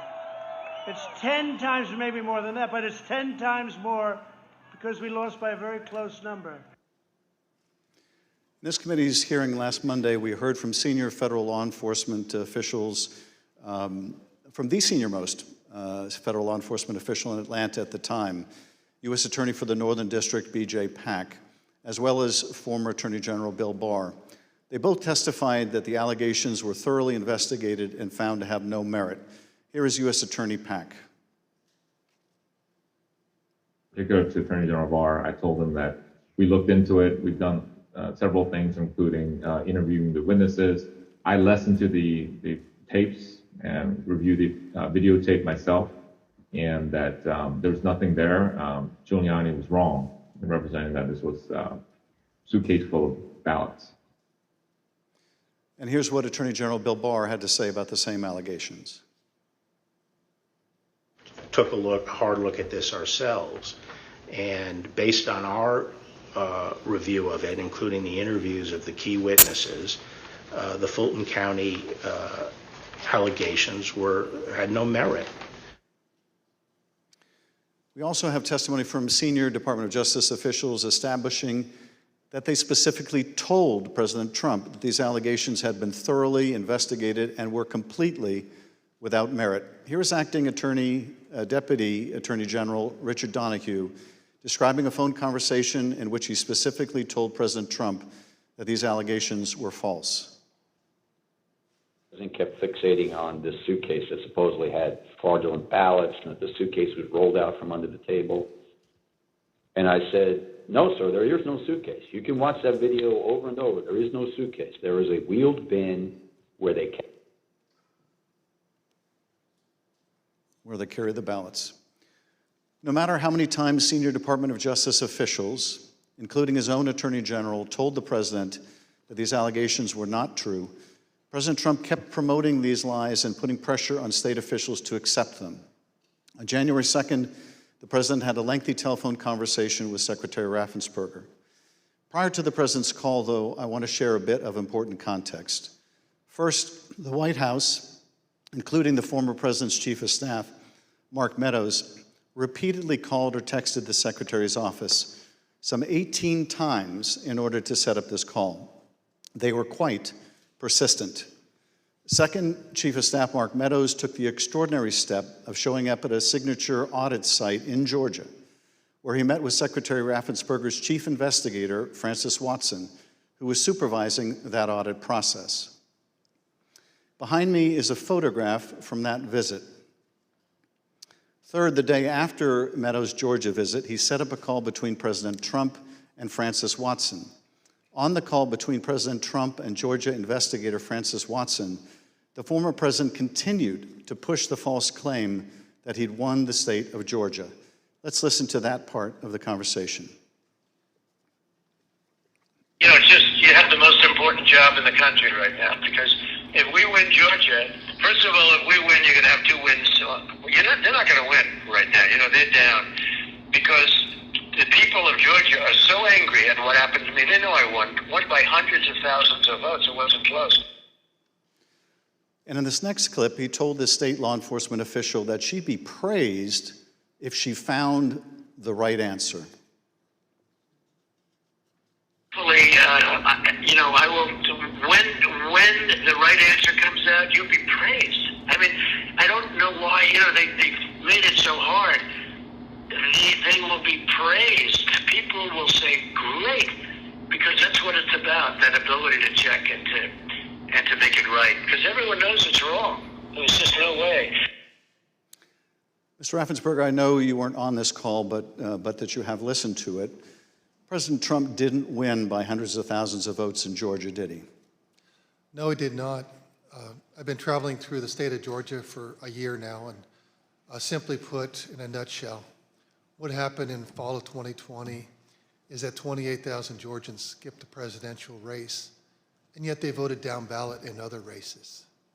And the Republican congressman ended up getting 33,000 more votes than President Trump, and that's why President Trump came up short. Thank you, Mr. Secretary. The President on this call doesn't stop here. Let's listen to another part of the conversation between President Trump and Ms. Watson. Anyway, but whatever you can do, Francis, it would be, it's a great thing. It's an important thing for the country. So important. You have no idea, so important. Well, and I very much appreciate it. Whatever you can do, Francis. This is the President of the United States calling an investigator looking into the election in which he is a candidate and asking her to do whatever you can do. Mr. Secretary, he placed this call to your chief investigator on September 23rd, 2020. The Select Committee has received text messages indicating that Mark Meadows wanted to send some of the investigators in her office, in the words of one White House aide, a shitload of POTUS stuff, including coins, actual autographed MAGA hats, etc. White House staff intervened to make sure that didn't happen. It was clear at the time of this call that the former president had his sights set on January 6th. Listen to this portion when he told Francis Watson about a very important date. Do you think they'll be working after Christmas and keep it going fast? Because, you know, we have that date of the 6th, which is a very important date. That important date, of course, was the joint session of Congress, where Georgia's electoral votes would be counted for Joe Biden. A little over a week after this call to Francis Watson, the President was finally able to speak with you, Secretary Raffensperger. Bear in mind, as we discuss this call today, that by this point in time, early January, the election in Georgia had already been certified. But perhaps more important, the President of the United States had already been told repeatedly by his own top Justice Department officials that the claims he was about to make to you about massive fraud in Georgia were completely false. Mr. Secretary, the call between you and the President lasted 67 minutes, over an hour. We obviously can't listen to the entire recording here today, although it is available on the Select Committee's website. But we'll listen to selected excerpts of it now so that we can get your insights. Let's begin with the President raising the thoroughly debunked allegations of suitcases of ballots. in an official voter box. They were in what looked to be suitcases or trunks, suitcases, but they weren't in voter boxes. The minimum number it could be, because we watched it and they watched it certified in slow motion, instant replay, if you can believe it, but had slow motion and it was magnified many times over. And the minimum it was 18,000 ballots, all for Biden. These are the allegations that the Department of Justice, the Attorney General, the Georgia Bureau of Investigation, and your office had all said were false. Is that right? Correct. And even more importantly, when B.J. Pak resigned as U.S. Attorney of the Northern District, President Trump appointed as acting U.S. Attorney of the Northern District Bobby Christine. And Bobby Christine looked at that, and he was quoted in the AJC that he found nothing. And he dismissed that case early also. Thank you, Mr. Secretary. The President references suitcases or trunks. Mr. Sterling, were the objects seen in these videos suitcases or trunks, or were they just the ordinary containers that are used by election workers? They're standard ballot carriers that allow for seals to be put on them so they're tamper-proof. And finally, the President claims that there was a minimum of 18,000 ballots somehow smuggled in, all for Biden. I take it, gentlemen, that was also categorically false?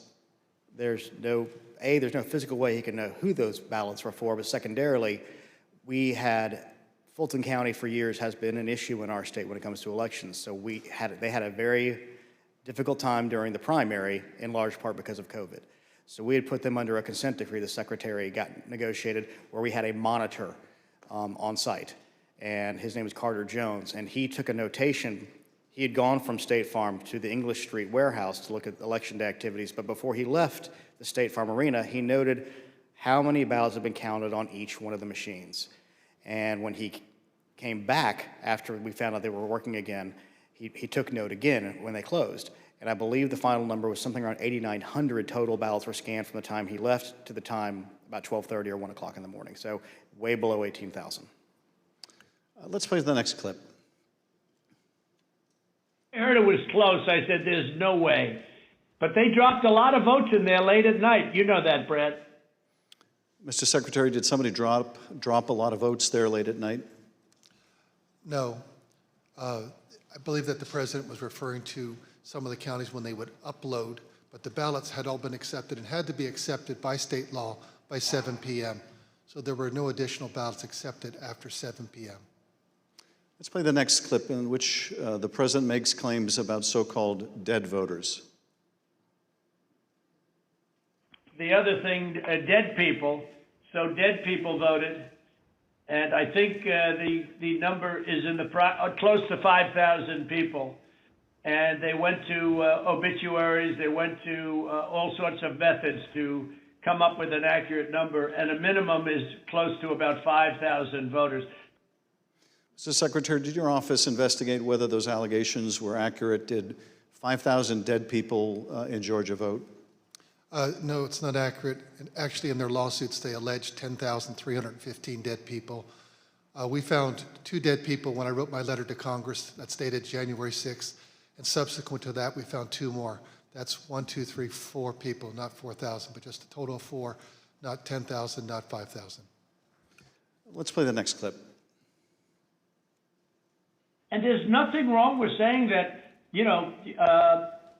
that you've recalculated, because the 2,236 and absentee ballots, I mean, they're all exact numbers that were done by accounting firms, law firms, etc. And even if you cut them in half, and cut them in half again, it's more votes than we need. Mr. Secretary, is there any way that you could have lawfully changed the result in the state of Georgia and somehow explained it away as a recalculation? No, the numbers are the numbers. The numbers don't lie. We had many allegations, and we investigated every single one of them. In fact, I challenged my team, did we miss anything?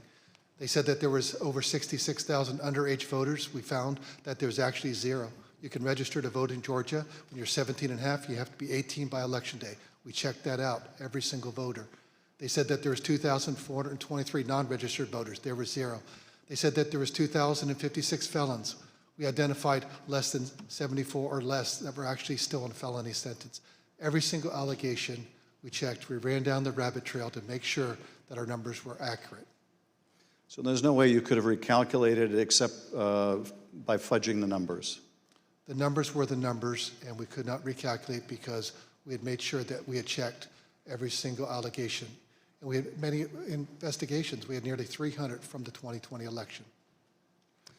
Mr. Secretary, you tried to push back when the president made these unsupported claims, whether they were about suitcases of ballots or that Biden votes were counted 3 times. Let's play the next clip. President, they did not put that. We did an audit of that, and we proved conclusively that they were not scanned 3 times. Yeah, Mr. President, we'll send you the link from WSB that doesn't. I don't care about a link. I don't need it. I have a much better link. You told the president you would send him a link from WSB, which I understand is a local television station that had a unedited video from the State Farm Arena. But the president wasn't interested in that. He said he had a much better link. Mr. Secretary, at the time that you were on the call with the president, as we have shown, both the FBI and the Georgia Bureau of Investigation have proven these claims to be nonsense. And you told him about these investigations on the phone. Let's listen to what President Trump had to say about the state and federal law enforcement officers who investigated these false claims. There's no way they could find. Then they're incompetent. They're either dishonest or incompetent, okay? There's only 2 answers, dishonesty or incompetence. There's just no way. Look, there's no way. But the president didn't stop at insinuating that law enforcement officers were either dishonest or incompetent. He went on to suggest that you could be subject to criminal liability for your role in the matter. Before I play that portion of the conversation, I'd like to show you something that the president retweeted a couple weeks before your call with him. Here's the president retweeting a post from one of his allies, a lawyer who was later sanctioned by a judge in Michigan for making false claims of election fraud. Let's take a look at that tweet. The tweet read, quote, "President Trump, @real Donald Trump, is a genuinely good man. He does not really like to fire people. I bet he dislikes putting people in jail, especially, quote unquote, Republicans. He gave @Brian Kemp, Georgia, and @Georgia Secretary of State every chance to get it right. They refused. They will soon be going to jail." So on your call, this was not the first time the president was suggesting you might be criminally liable. With that, let's listen to this portion of the call. I think you're going to find that they are shredding ballots because they have to get rid of the ballots because the ballots are unsigned. The ballots are corrupt. And they're brand new and they don't have seals. And there's a whole thing with the ballots, but the ballots are corrupt. And you're going to find that they are, which is totally illegal. It's more illegal for you than it is for them because you know what they did and you're not reporting it. That's a criminal offense. And you can't let that happen. That's a big risk to you and to Ryan, your lawyer. That's a big risk. Secretary Raffensperger, after making a false claim about shredding of ballots, the president suggested that you may be committing a crime by not going along with his claims of election fraud. And after suggesting that you might have criminal exposure, President Trump makes his most explicit ask of the call. Let's play a part of that conversation. So, look, all I want to do is this. I just want to find 11,780 votes, which is one more than we have, because we won the state. Mr. Secretary, was the president here asking you for exactly what he wanted? One more vote than his opponent. What I knew is that we didn't have any votes to find. We had continued to look. We investigated, like I just shared the numbers with you. There were no votes to find. That was an accurate count that had been certified. And as our general counsel said, there was no shredding of ballots. Mr. Secretary, after making this request, the president then goes back to the danger of having you deny these allegations of fraud. Let's listen to that part of the clip. And I watched you this morning and you said, well, there was no criminality, but I mean, all of this stuff is very dangerous stuff. When you talk about no criminality, I think it's very dangerous for you to say that? Secretary Raffensperger, you wrote about this in your book, and you said, quote, "I felt then and still believe today that this was a threat. Others obviously thought so too, because some of Trump's more radical followers have responded as if it was their duty to carry out this threat. Please tell us what you, your wife, even your daughter-in-law experienced regarding threats from Trump's more radical followers." Well, after the election, my email, my cell phone was doxxed, and so I was getting texts all over the country, and then eventually my wife started getting the text, and hers typically came in as sexualized texts, which were disgusting. You have to understand that Trish and I, we met in high school, we've been married over 40 years now, and so they started going after her, I think, just to probably put pressure on me. Why don't you just quit, walk away? And so that happened. And then some people broke into my daughter-in-law's home, and my son has passed, and she's a widow and has 2 kids, and so we're very concerned about her safety also. And Mr. Secretary, why didn't you just quit and walk away? Because I knew that we had followed the law and we had followed the Constitution. And I think sometimes moments require you to stand up and just take the shots when you're doing your job. And that's all we did. You know, we just followed the law and we followed the Constitution. And at the end of the day, President Trump came up short.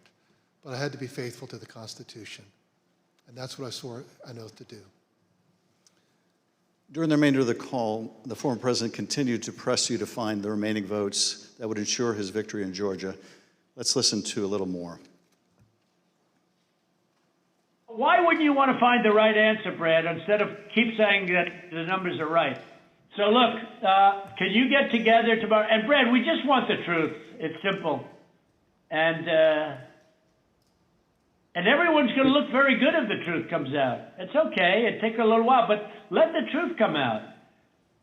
And the real truth is I won by 400,000 votes, at least. So what are we going to do here, folks? I only need 11,000 votes. Fellas, I need 11,000 votes. Give me a break.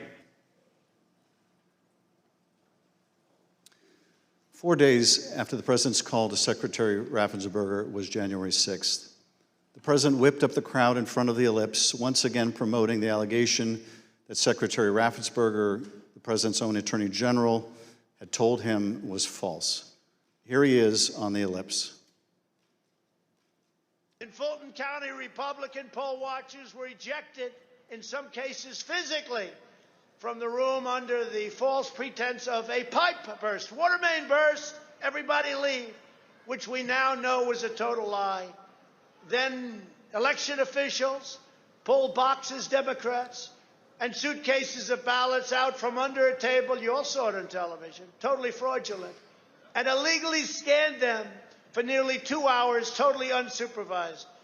Tens of thousands of votes. This act coincided with a mysterious vote dump of up to 100,000 votes for Joe Biden, almost none for Trump. Oh, that sounds fair. That was at 1:34 a.m.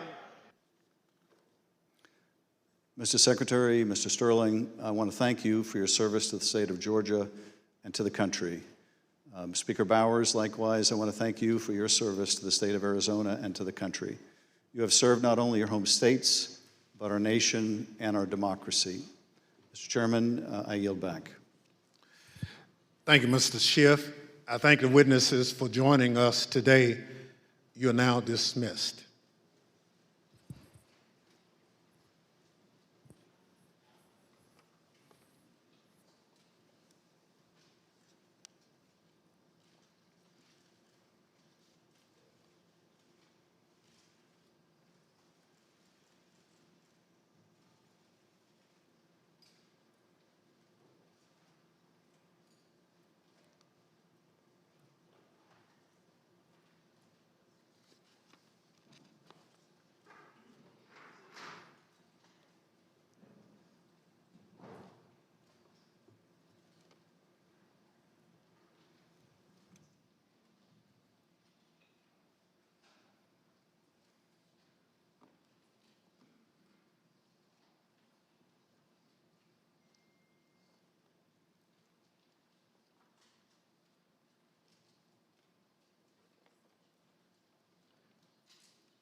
I now welcome our final witness this afternoon.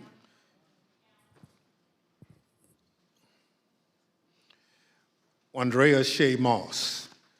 Ms. Moss worked in the Department of Registration and Elections in Fulton County, Georgia, from 2017 until 2022.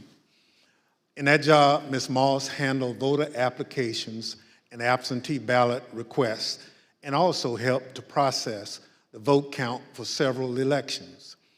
In December 2020, Ms. Moss and her mother, Ms. Ruby Freeman, became the target of nasty lies spread by President Trump and his allies as they sought to overturn the election results in Georgia. Ms. Moss and her mother, Ms. Freeman, are two of the unsung heroes in this country, doing the hard work of keeping our democracy functioning for every American. Ms. Moss, welcome. Thank you for your service, and I thank you for being here today. I will now swear you in. Please stand.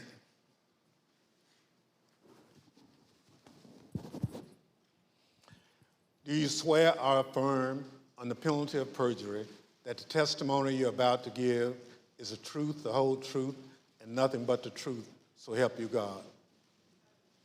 Thank you. Please be seated. Let the record reflect that the witness answered in the affirmative. Ms. Moss, thank you very much for being here today. I understand that you are here along with your mother today. Would you like to introduce your mama?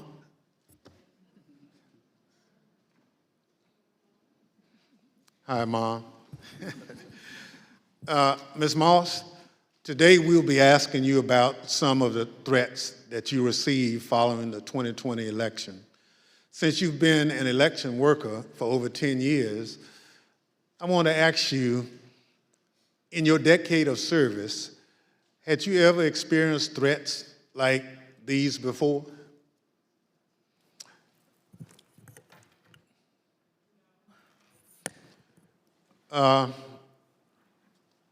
Don't be nervous. Just, I understand. So, and I want to make sure that the record reflects that you've done it for quite a while and you never received a threat, and your answer was no. Thank you. Pursuant to Section 5C8 of the House Resolution 503, the chair recognizes the gentleman from California, Mr. Schiff, for questions. Good afternoon, Ms. Moss. Thank you for being here. I understand that you were employed by the Fulton County Registration and Elections Department for more than 10 years, and I understand that you love that job. Please tell us what made you so fond of the work that you did.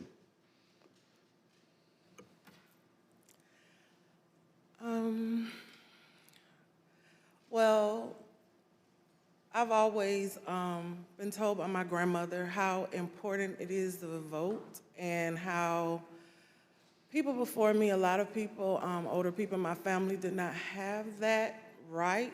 So what I loved most about my job were the older voters. Younger people could usually do everything from their phone or go online, but the older voters like to call, they like to talk to you, they like to get my card, they like to know that every election I'm here. And like even college students, a lot of parents trust in me to make sure their child does not have to drive home. They'll get an absentee ballot, they can vote, and I really found pleasure in that. I liked being the one that, you know, if someone can't navigate my voter page, or, you know, they want a new precinct card and they don't have a copy machine or a computer or all of that, I could put it in the mail for them. I was excited always about sending out all the absentee ballots for the elderly, disabled people. I even remember driving to an hospital to give someone her absentee application. That's what I love the most. So you really enjoyed helping people vote and participate, and that was something, the right to vote, that your grandmother taught you was precious. Yes. Well, I know the events that we're here to talk about today are incredibly difficult to relive. Your proud service as an election worker took a dramatic turn on the day that Rudy Giuliani publicized a video of you and your mother counting ballots on election night. President Trump, Rudy Giuliani, and others claimed on the basis of this video that you and your mother were somehow involved in a plot to kick out observers, bring suitcases of false ballots for Biden into the arena, and then run them through the machines multiple times. None of that was true, was it? None of it. I'd like to show you some of the statements that Rudy Giuliani made in a second hearing before the Georgia state legislators, a week after that video clip from State Farm Arena was first circulated by Mr. Giuliani and President Trump.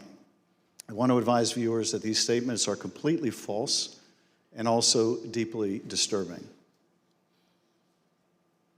Tape earlier in the day of Ruby Freeman and Shay Freeman Moss and one other gentleman quite obviously surreptitiously passing around USB ports as if they're vials of heroin or cocaine. I mean, it's obvious to anyone who's a criminal investigator or prosecutor they are engaged in surreptitious illegal activity again that day. And that's a week ago, and they're still walking around Georgia lying. They should have been questioned already. Their places of work, their homes should have been searched for evidence of ballots, for evidence of USB ports, for evidence of voter fraud. That video was from Rudy Giuliani's appearance at a Georgia State Senate hearing on December 10. How did you first become aware that Rudy Giuliani, the president's lawyer, was accusing you and your mother of a crime?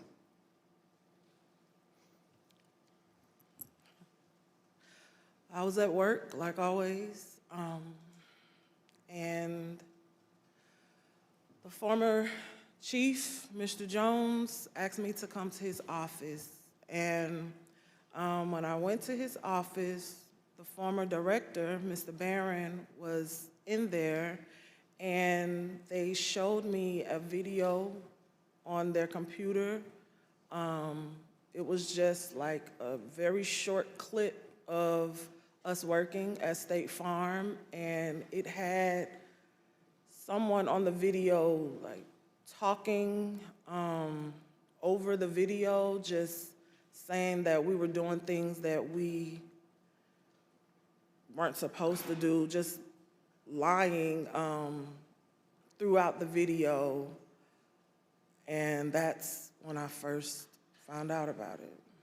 And were there social media posts that they showed you responding to those false claims? Well, when I saw the video, of course, the first thing that I said was like, why? Why are they doing this? What's going on? And they, just told me that Trump and his allies were not satisfied with the outcome of the election, and they were getting a lot of threats and being harassed online, and asked me, have I been receiving anything, and I need to check on my mom. And I told them, I was like, where have they, where have you been getting these threats? I don't believe I have any. And Mr. Jones told me, like, they're attacking his Facebook, and I don't really use Facebook. I have one, so I went to the Facebook app, and I'm just kind of panicky at this point because this has never happened to me, and my mom is involved, and I'm like her only child. So I'm just asking him, like, well, where are the messages? All I see is the feeds. Like, how do you get to the messages? And he said, it's another icon on your phone that says Messenger. And I went to that icon, and it was just a lot of horrible things there. And those horrible things, did they include threats? Yes, a lot of threats, wishing death upon me, telling me that, you know, I'll be in jail with my mother, and saying things like, be glad it's 2020 and not 1920. Were a lot of these threats and vile comments racist in nature? A lot of them were racist. A lot of them were just hateful. But yes, sir. In one of the videos we just watched, Mr. Giuliani accused you and your mother of passing some sort of USB drive to each other. What was your mom actually handing you on that video? A ginger mint. It wasn't just Rudy Giuliani. We heard President Trump make these false allegations repeatedly during his call with Secretary Raffensperger. Let's listen to a portion of what he had to say about you and your mother. We had at least 18,000, that's on tape. We had them counted very painstakingly, 18,000 voters having to do with Ruby Freeman. She's a vote scammer, a professional vote scammer and hustler. Donald Trump attacked you and your mother using her name 18 times on that call. 18 times. Ms. Moss, can you describe what you experienced listening to former President Trump attack you and your mother in a call with the Georgia Secretary of State? I felt horrible. I felt like it was all my fault. Like, if I would have never decided to be an elections worker, like, I could have done anything else, but that's what I decided to do. And now people are lying and spreading rumors and lies and attacking my mom. I'm her only child. Going to my grandmother's house. I'm her only grandchild. And my kid. It's just, I felt so bad. I just felt bad for my mom, and I felt horrible for picking this job and being the one that always wants to help and always there, never missing not one election. I just felt like it was my fault for putting my family in this situation. Well, it wasn't your fault. Your mother was kind enough to come speak with us earlier. Let's listen to her story in her words. My name is Ruby Freeman. I've always believed that when God says that he'll make your name great, but this is not the way it was supposed to be. I could have never imagined the events that followed the presidential election 2020. For my entire professional life, I was Lady Ruby. My community in Georgia, where I was born and lived my whole life, knew me as Lady Ruby. I built my own business around that name, LaRuby's Unique Treasures, a pop-up shop catering to ladies with unique fashions. I wore a shirt that proudly proclaimed that I was, and I am, Lady Ruby. Actually, I had that shirt on. I had that shirt in every color. I wore that shirt on Election Day 2020. I haven't worn it since, and I'll never wear it again. Now I won't even introduce myself by my name anymore. I get nervous when I bump into someone I know in the grocery store who says my name. I'm worried about who's listening. I get nervous when I have to give my name for food orders. I'm always concerned of who's around me. I've lost my name, and I've lost my reputation. I've lost my sense of security, all because a group of people, starting with number 45 and his ally, Rudy Giuliani, decided to scapegoat me and my daughter, Shay, to push their own lies about how the presidential election was stolen.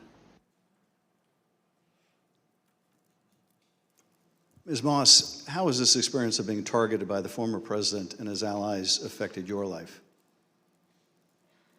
It's turned my life upside down. I no longer give out my business card. I don't transfer calls. I don't want anyone knowing my name. I don't want to go anywhere with my mom because she might yell my name out over the grocery aisle or something. I don't go to the grocery store at all. I haven't been anywhere at all. I've gained about 60 pounds. I just don't do nothing anymore. I don't want to go anywhere. I second guess everything that I do. It's affecting my life in a major way, in every way, all because of lies. For me doing my job, same thing I've been doing forever.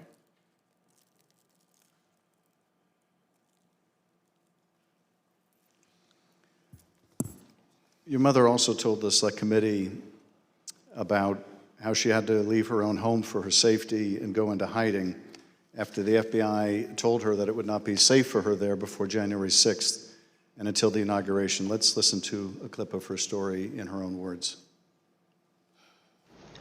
Around the week of January 6th, the FBI informed me that I needed to leave my home for safety.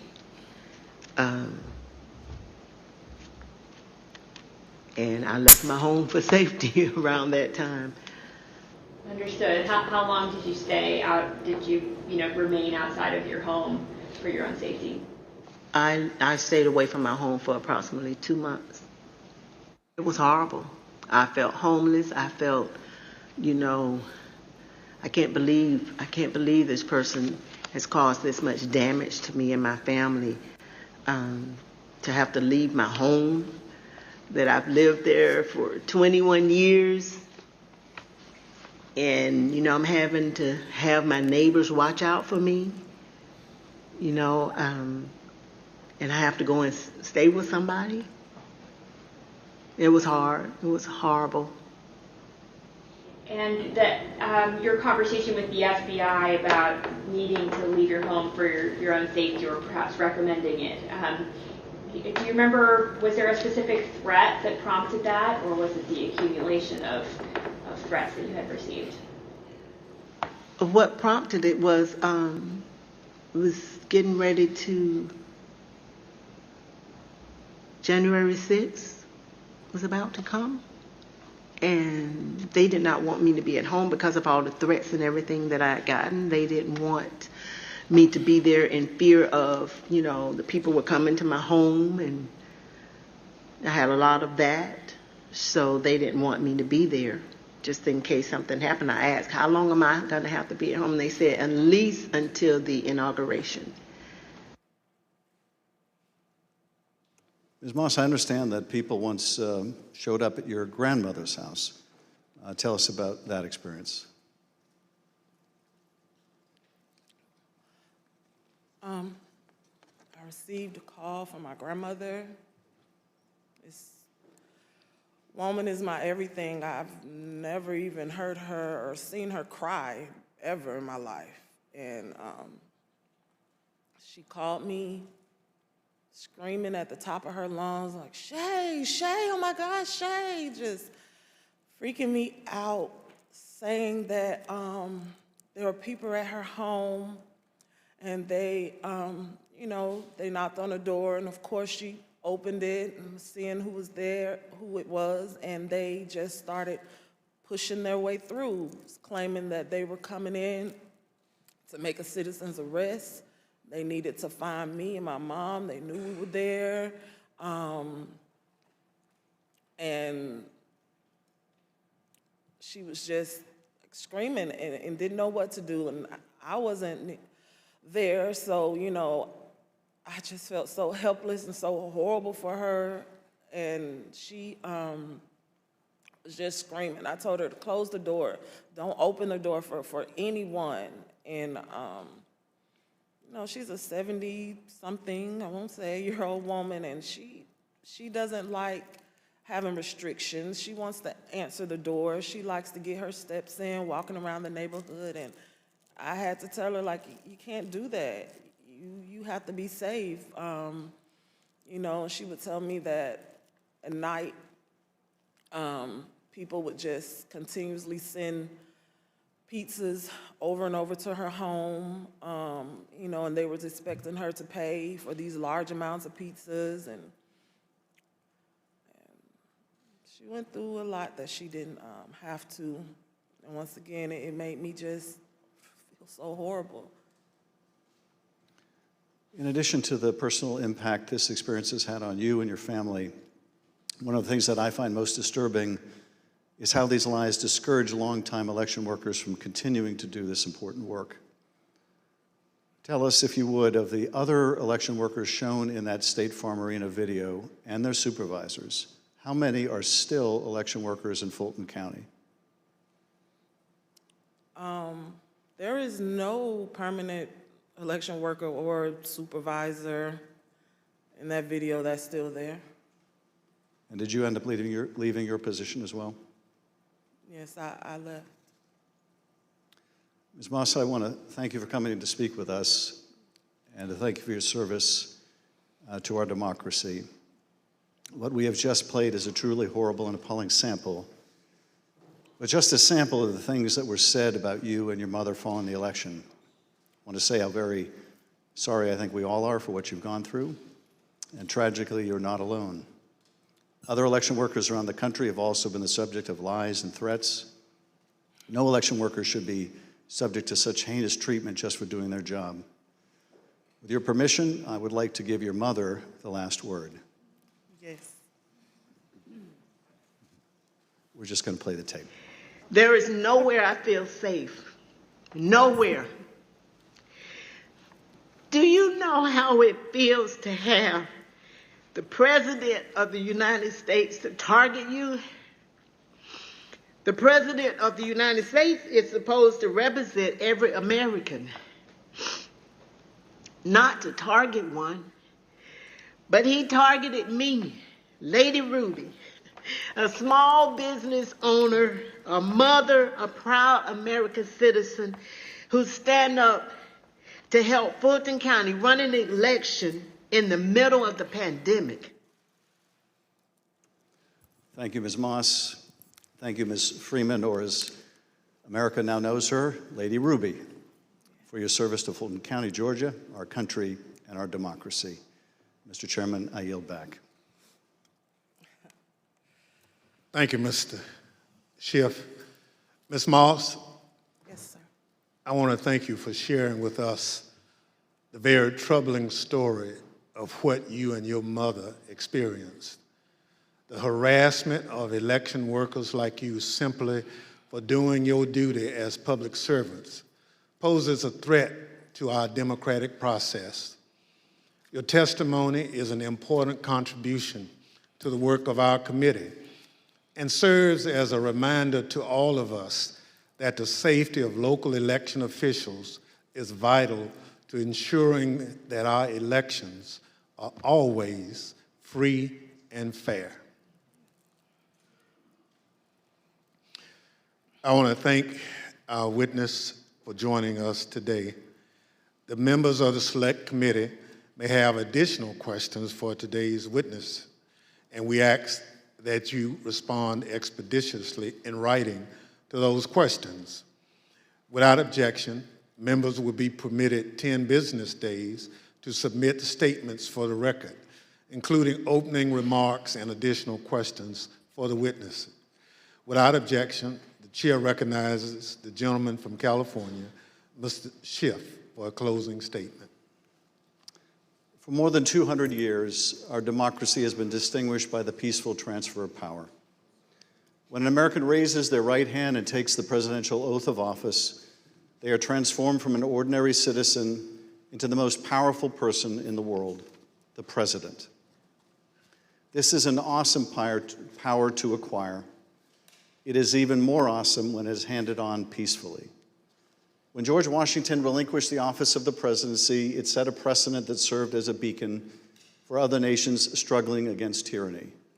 When Ronald Reagan described it as a kind of miracle in the eyes of the world, he was exactly right. Other countries use violence to seize and hold power, but not in the United States. not in America. When Donald Trump used the power of the presidency to try to stay in office after losing the election to Joe Biden, he broke that sacred and centuries-old covenant. Whether his actions were criminal will ultimately be for others to decide. But what he did was, without a doubt, unconstitutional. It was unpatriotic, and it was fundamentally un-American. And when he used the power of his presidency to put the enormous pressure on state, local, and local elections officials and his own vice president, it became downright dangerous. On January 6th, that pressure became deadly. Ruby Freeman said the president is supposed to protect every American, not target them. And she is right. If the most powerful person in the world can bring the full weight of the presidency down on an ordinary citizen who is merely doing her job with a lie as big and heavy as a mountain, who among us is safe? None of us is. None of us.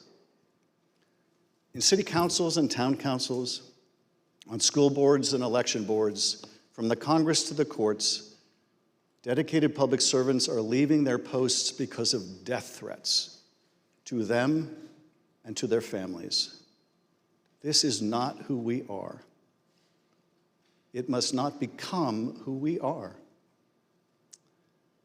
Our democracy held because courageous people like those you heard from today put their oath to the Constitution above their loyalty to one man or to one party. The system held, but barely, and the question remains, will it hold again? If we are able to communicate anything during these hearings, I hope it is this. We have been blessed beyond measure to live in the world's greatest democracy. That is a legacy to be proud of and to cherish, but it is not one to be taken for granted. That we have lived in a democracy for more than 200 years does not mean we shall do so tomorrow. We must reject violence.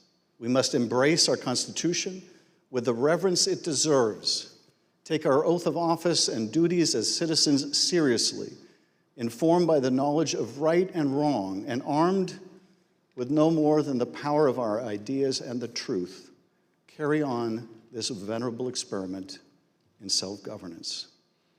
Thank you, Mr. Chairman, and I yield back. Without objection, the chair recognizes the gentlewoman from Wyoming, Ms. Cheney, for a closing statement. Thank you very much, Mr. Chairman. Lady Ruby and Shay, thank you for your courage. Thank you for your strength. Thank you for being here today. It means so much for everyone to hear your story, so thank you for that. We have had tremendous testimony today. We've been reminded that we're a nation of laws, and we've been reminded by you and by Speaker Bowers and Secretary of State Raffensperger and Mr. Sterling that our institutions don't defend themselves. Individuals do that. And we've reminded that it takes public servants. It takes people who've made a commitment to our system to defend our system. We also have been reminded what it means to take an oath under God to the Constitution, what it means to defend the Constitution. And we were reminded by Speaker Bowers that our Constitution is indeed a divinely inspired document. And so it's been an honor to spend time with you and with our previous witnesses here today. To date, more than 30 witnesses called before this committee have not done what you've done, but have invoked their Fifth Amendment rights against self-incrimination. Roger Stone took the Fifth, General Michael Flynn took the Fifth, John Eastman took the Fifth. Others, like Steve Bannon and Peter Navarro, simply refused to comply with lawful subpoenas, and they have been indicted. Mark Meadows has hidden behind President Trump's claims of executive privilege and immunity from subpoenas. We're engaged now in litigation with Mr. Meadows. The American people in our hearings have heard from Bill Barr, Jeff Rosen, Richard Donahue, and many others who stood up and did what is right. And they will hear more of that testimony soon. But the American people have not yet heard from Mr. Trump's former White House counsel, Pat Cipollone. Our committee is certain that Donald Trump does not want Mr. Cipollone to testify here. Indeed, our evidence shows that Mr. Cipollone and his office tried to do what was right. They tried to stop a number of President Trump's plans for January 6th. Today and in our coming hearings, you will hear testimony from other Trump White House staff explaining what Mr. Cipollone said and did, including on January 6th. But we think the American people deserve to hear from Mr. Cipollone personally. He should appear before this committee, and we are working to secure his testimony. Thank you, Mr. Chairman. I yield back. People answer the call to public service in such different ways. Some run for office. Some volunteer to make sure their neighbors can get to their voting locations. Some work at polling sites to help Election Day go smoothly. Some look into problems to guarantee our elections are secure and accurate, just to name a few. As I mentioned at the start of this hearing, when we talk about our democratic institutions, we're talking about these individuals and many others who do these jobs across the country. They represent the backbone of our democracy at its most important moments, when the citizens cast their votes and when those votes are counted. We've heard the stories of their courage. They've earned the thanks of a grateful nation. But for Donald Trump, these witnesses and others like them were another roadblock to his attempt to cling to power. On Thursday, we'll hear about another part of that scheme, his attempt to corrupt the country's top law enforcement body, the Justice Department, to support his attempt to overturn the election. Just as we heard today that Donald Trump was deeply involved in a scheme to pressure state officials to overturn the election results, we will hear on Thursday that Donald Trump was also the driving force behind the effort to corrupt the Justice Department. Listen to this clip from the former acting Attorney General, Richard Donoghue. The president said, suppose I do this, suppose I replace him, Jeff Rosen, with him, Jeff Clark. What do you do? And I said, sir, I would resign immediately. There is no way I'm serving 1 minute under this guy, Jeff Clark. You'll hear from Mr. Donoghue in person on Thursday as my colleague, Mr. Kinzinger, presents details about this plan. The chair requests those in the hearing room remain seated until the Capitol Police have escorted members from the room. Without objection, the committee stands adjourned.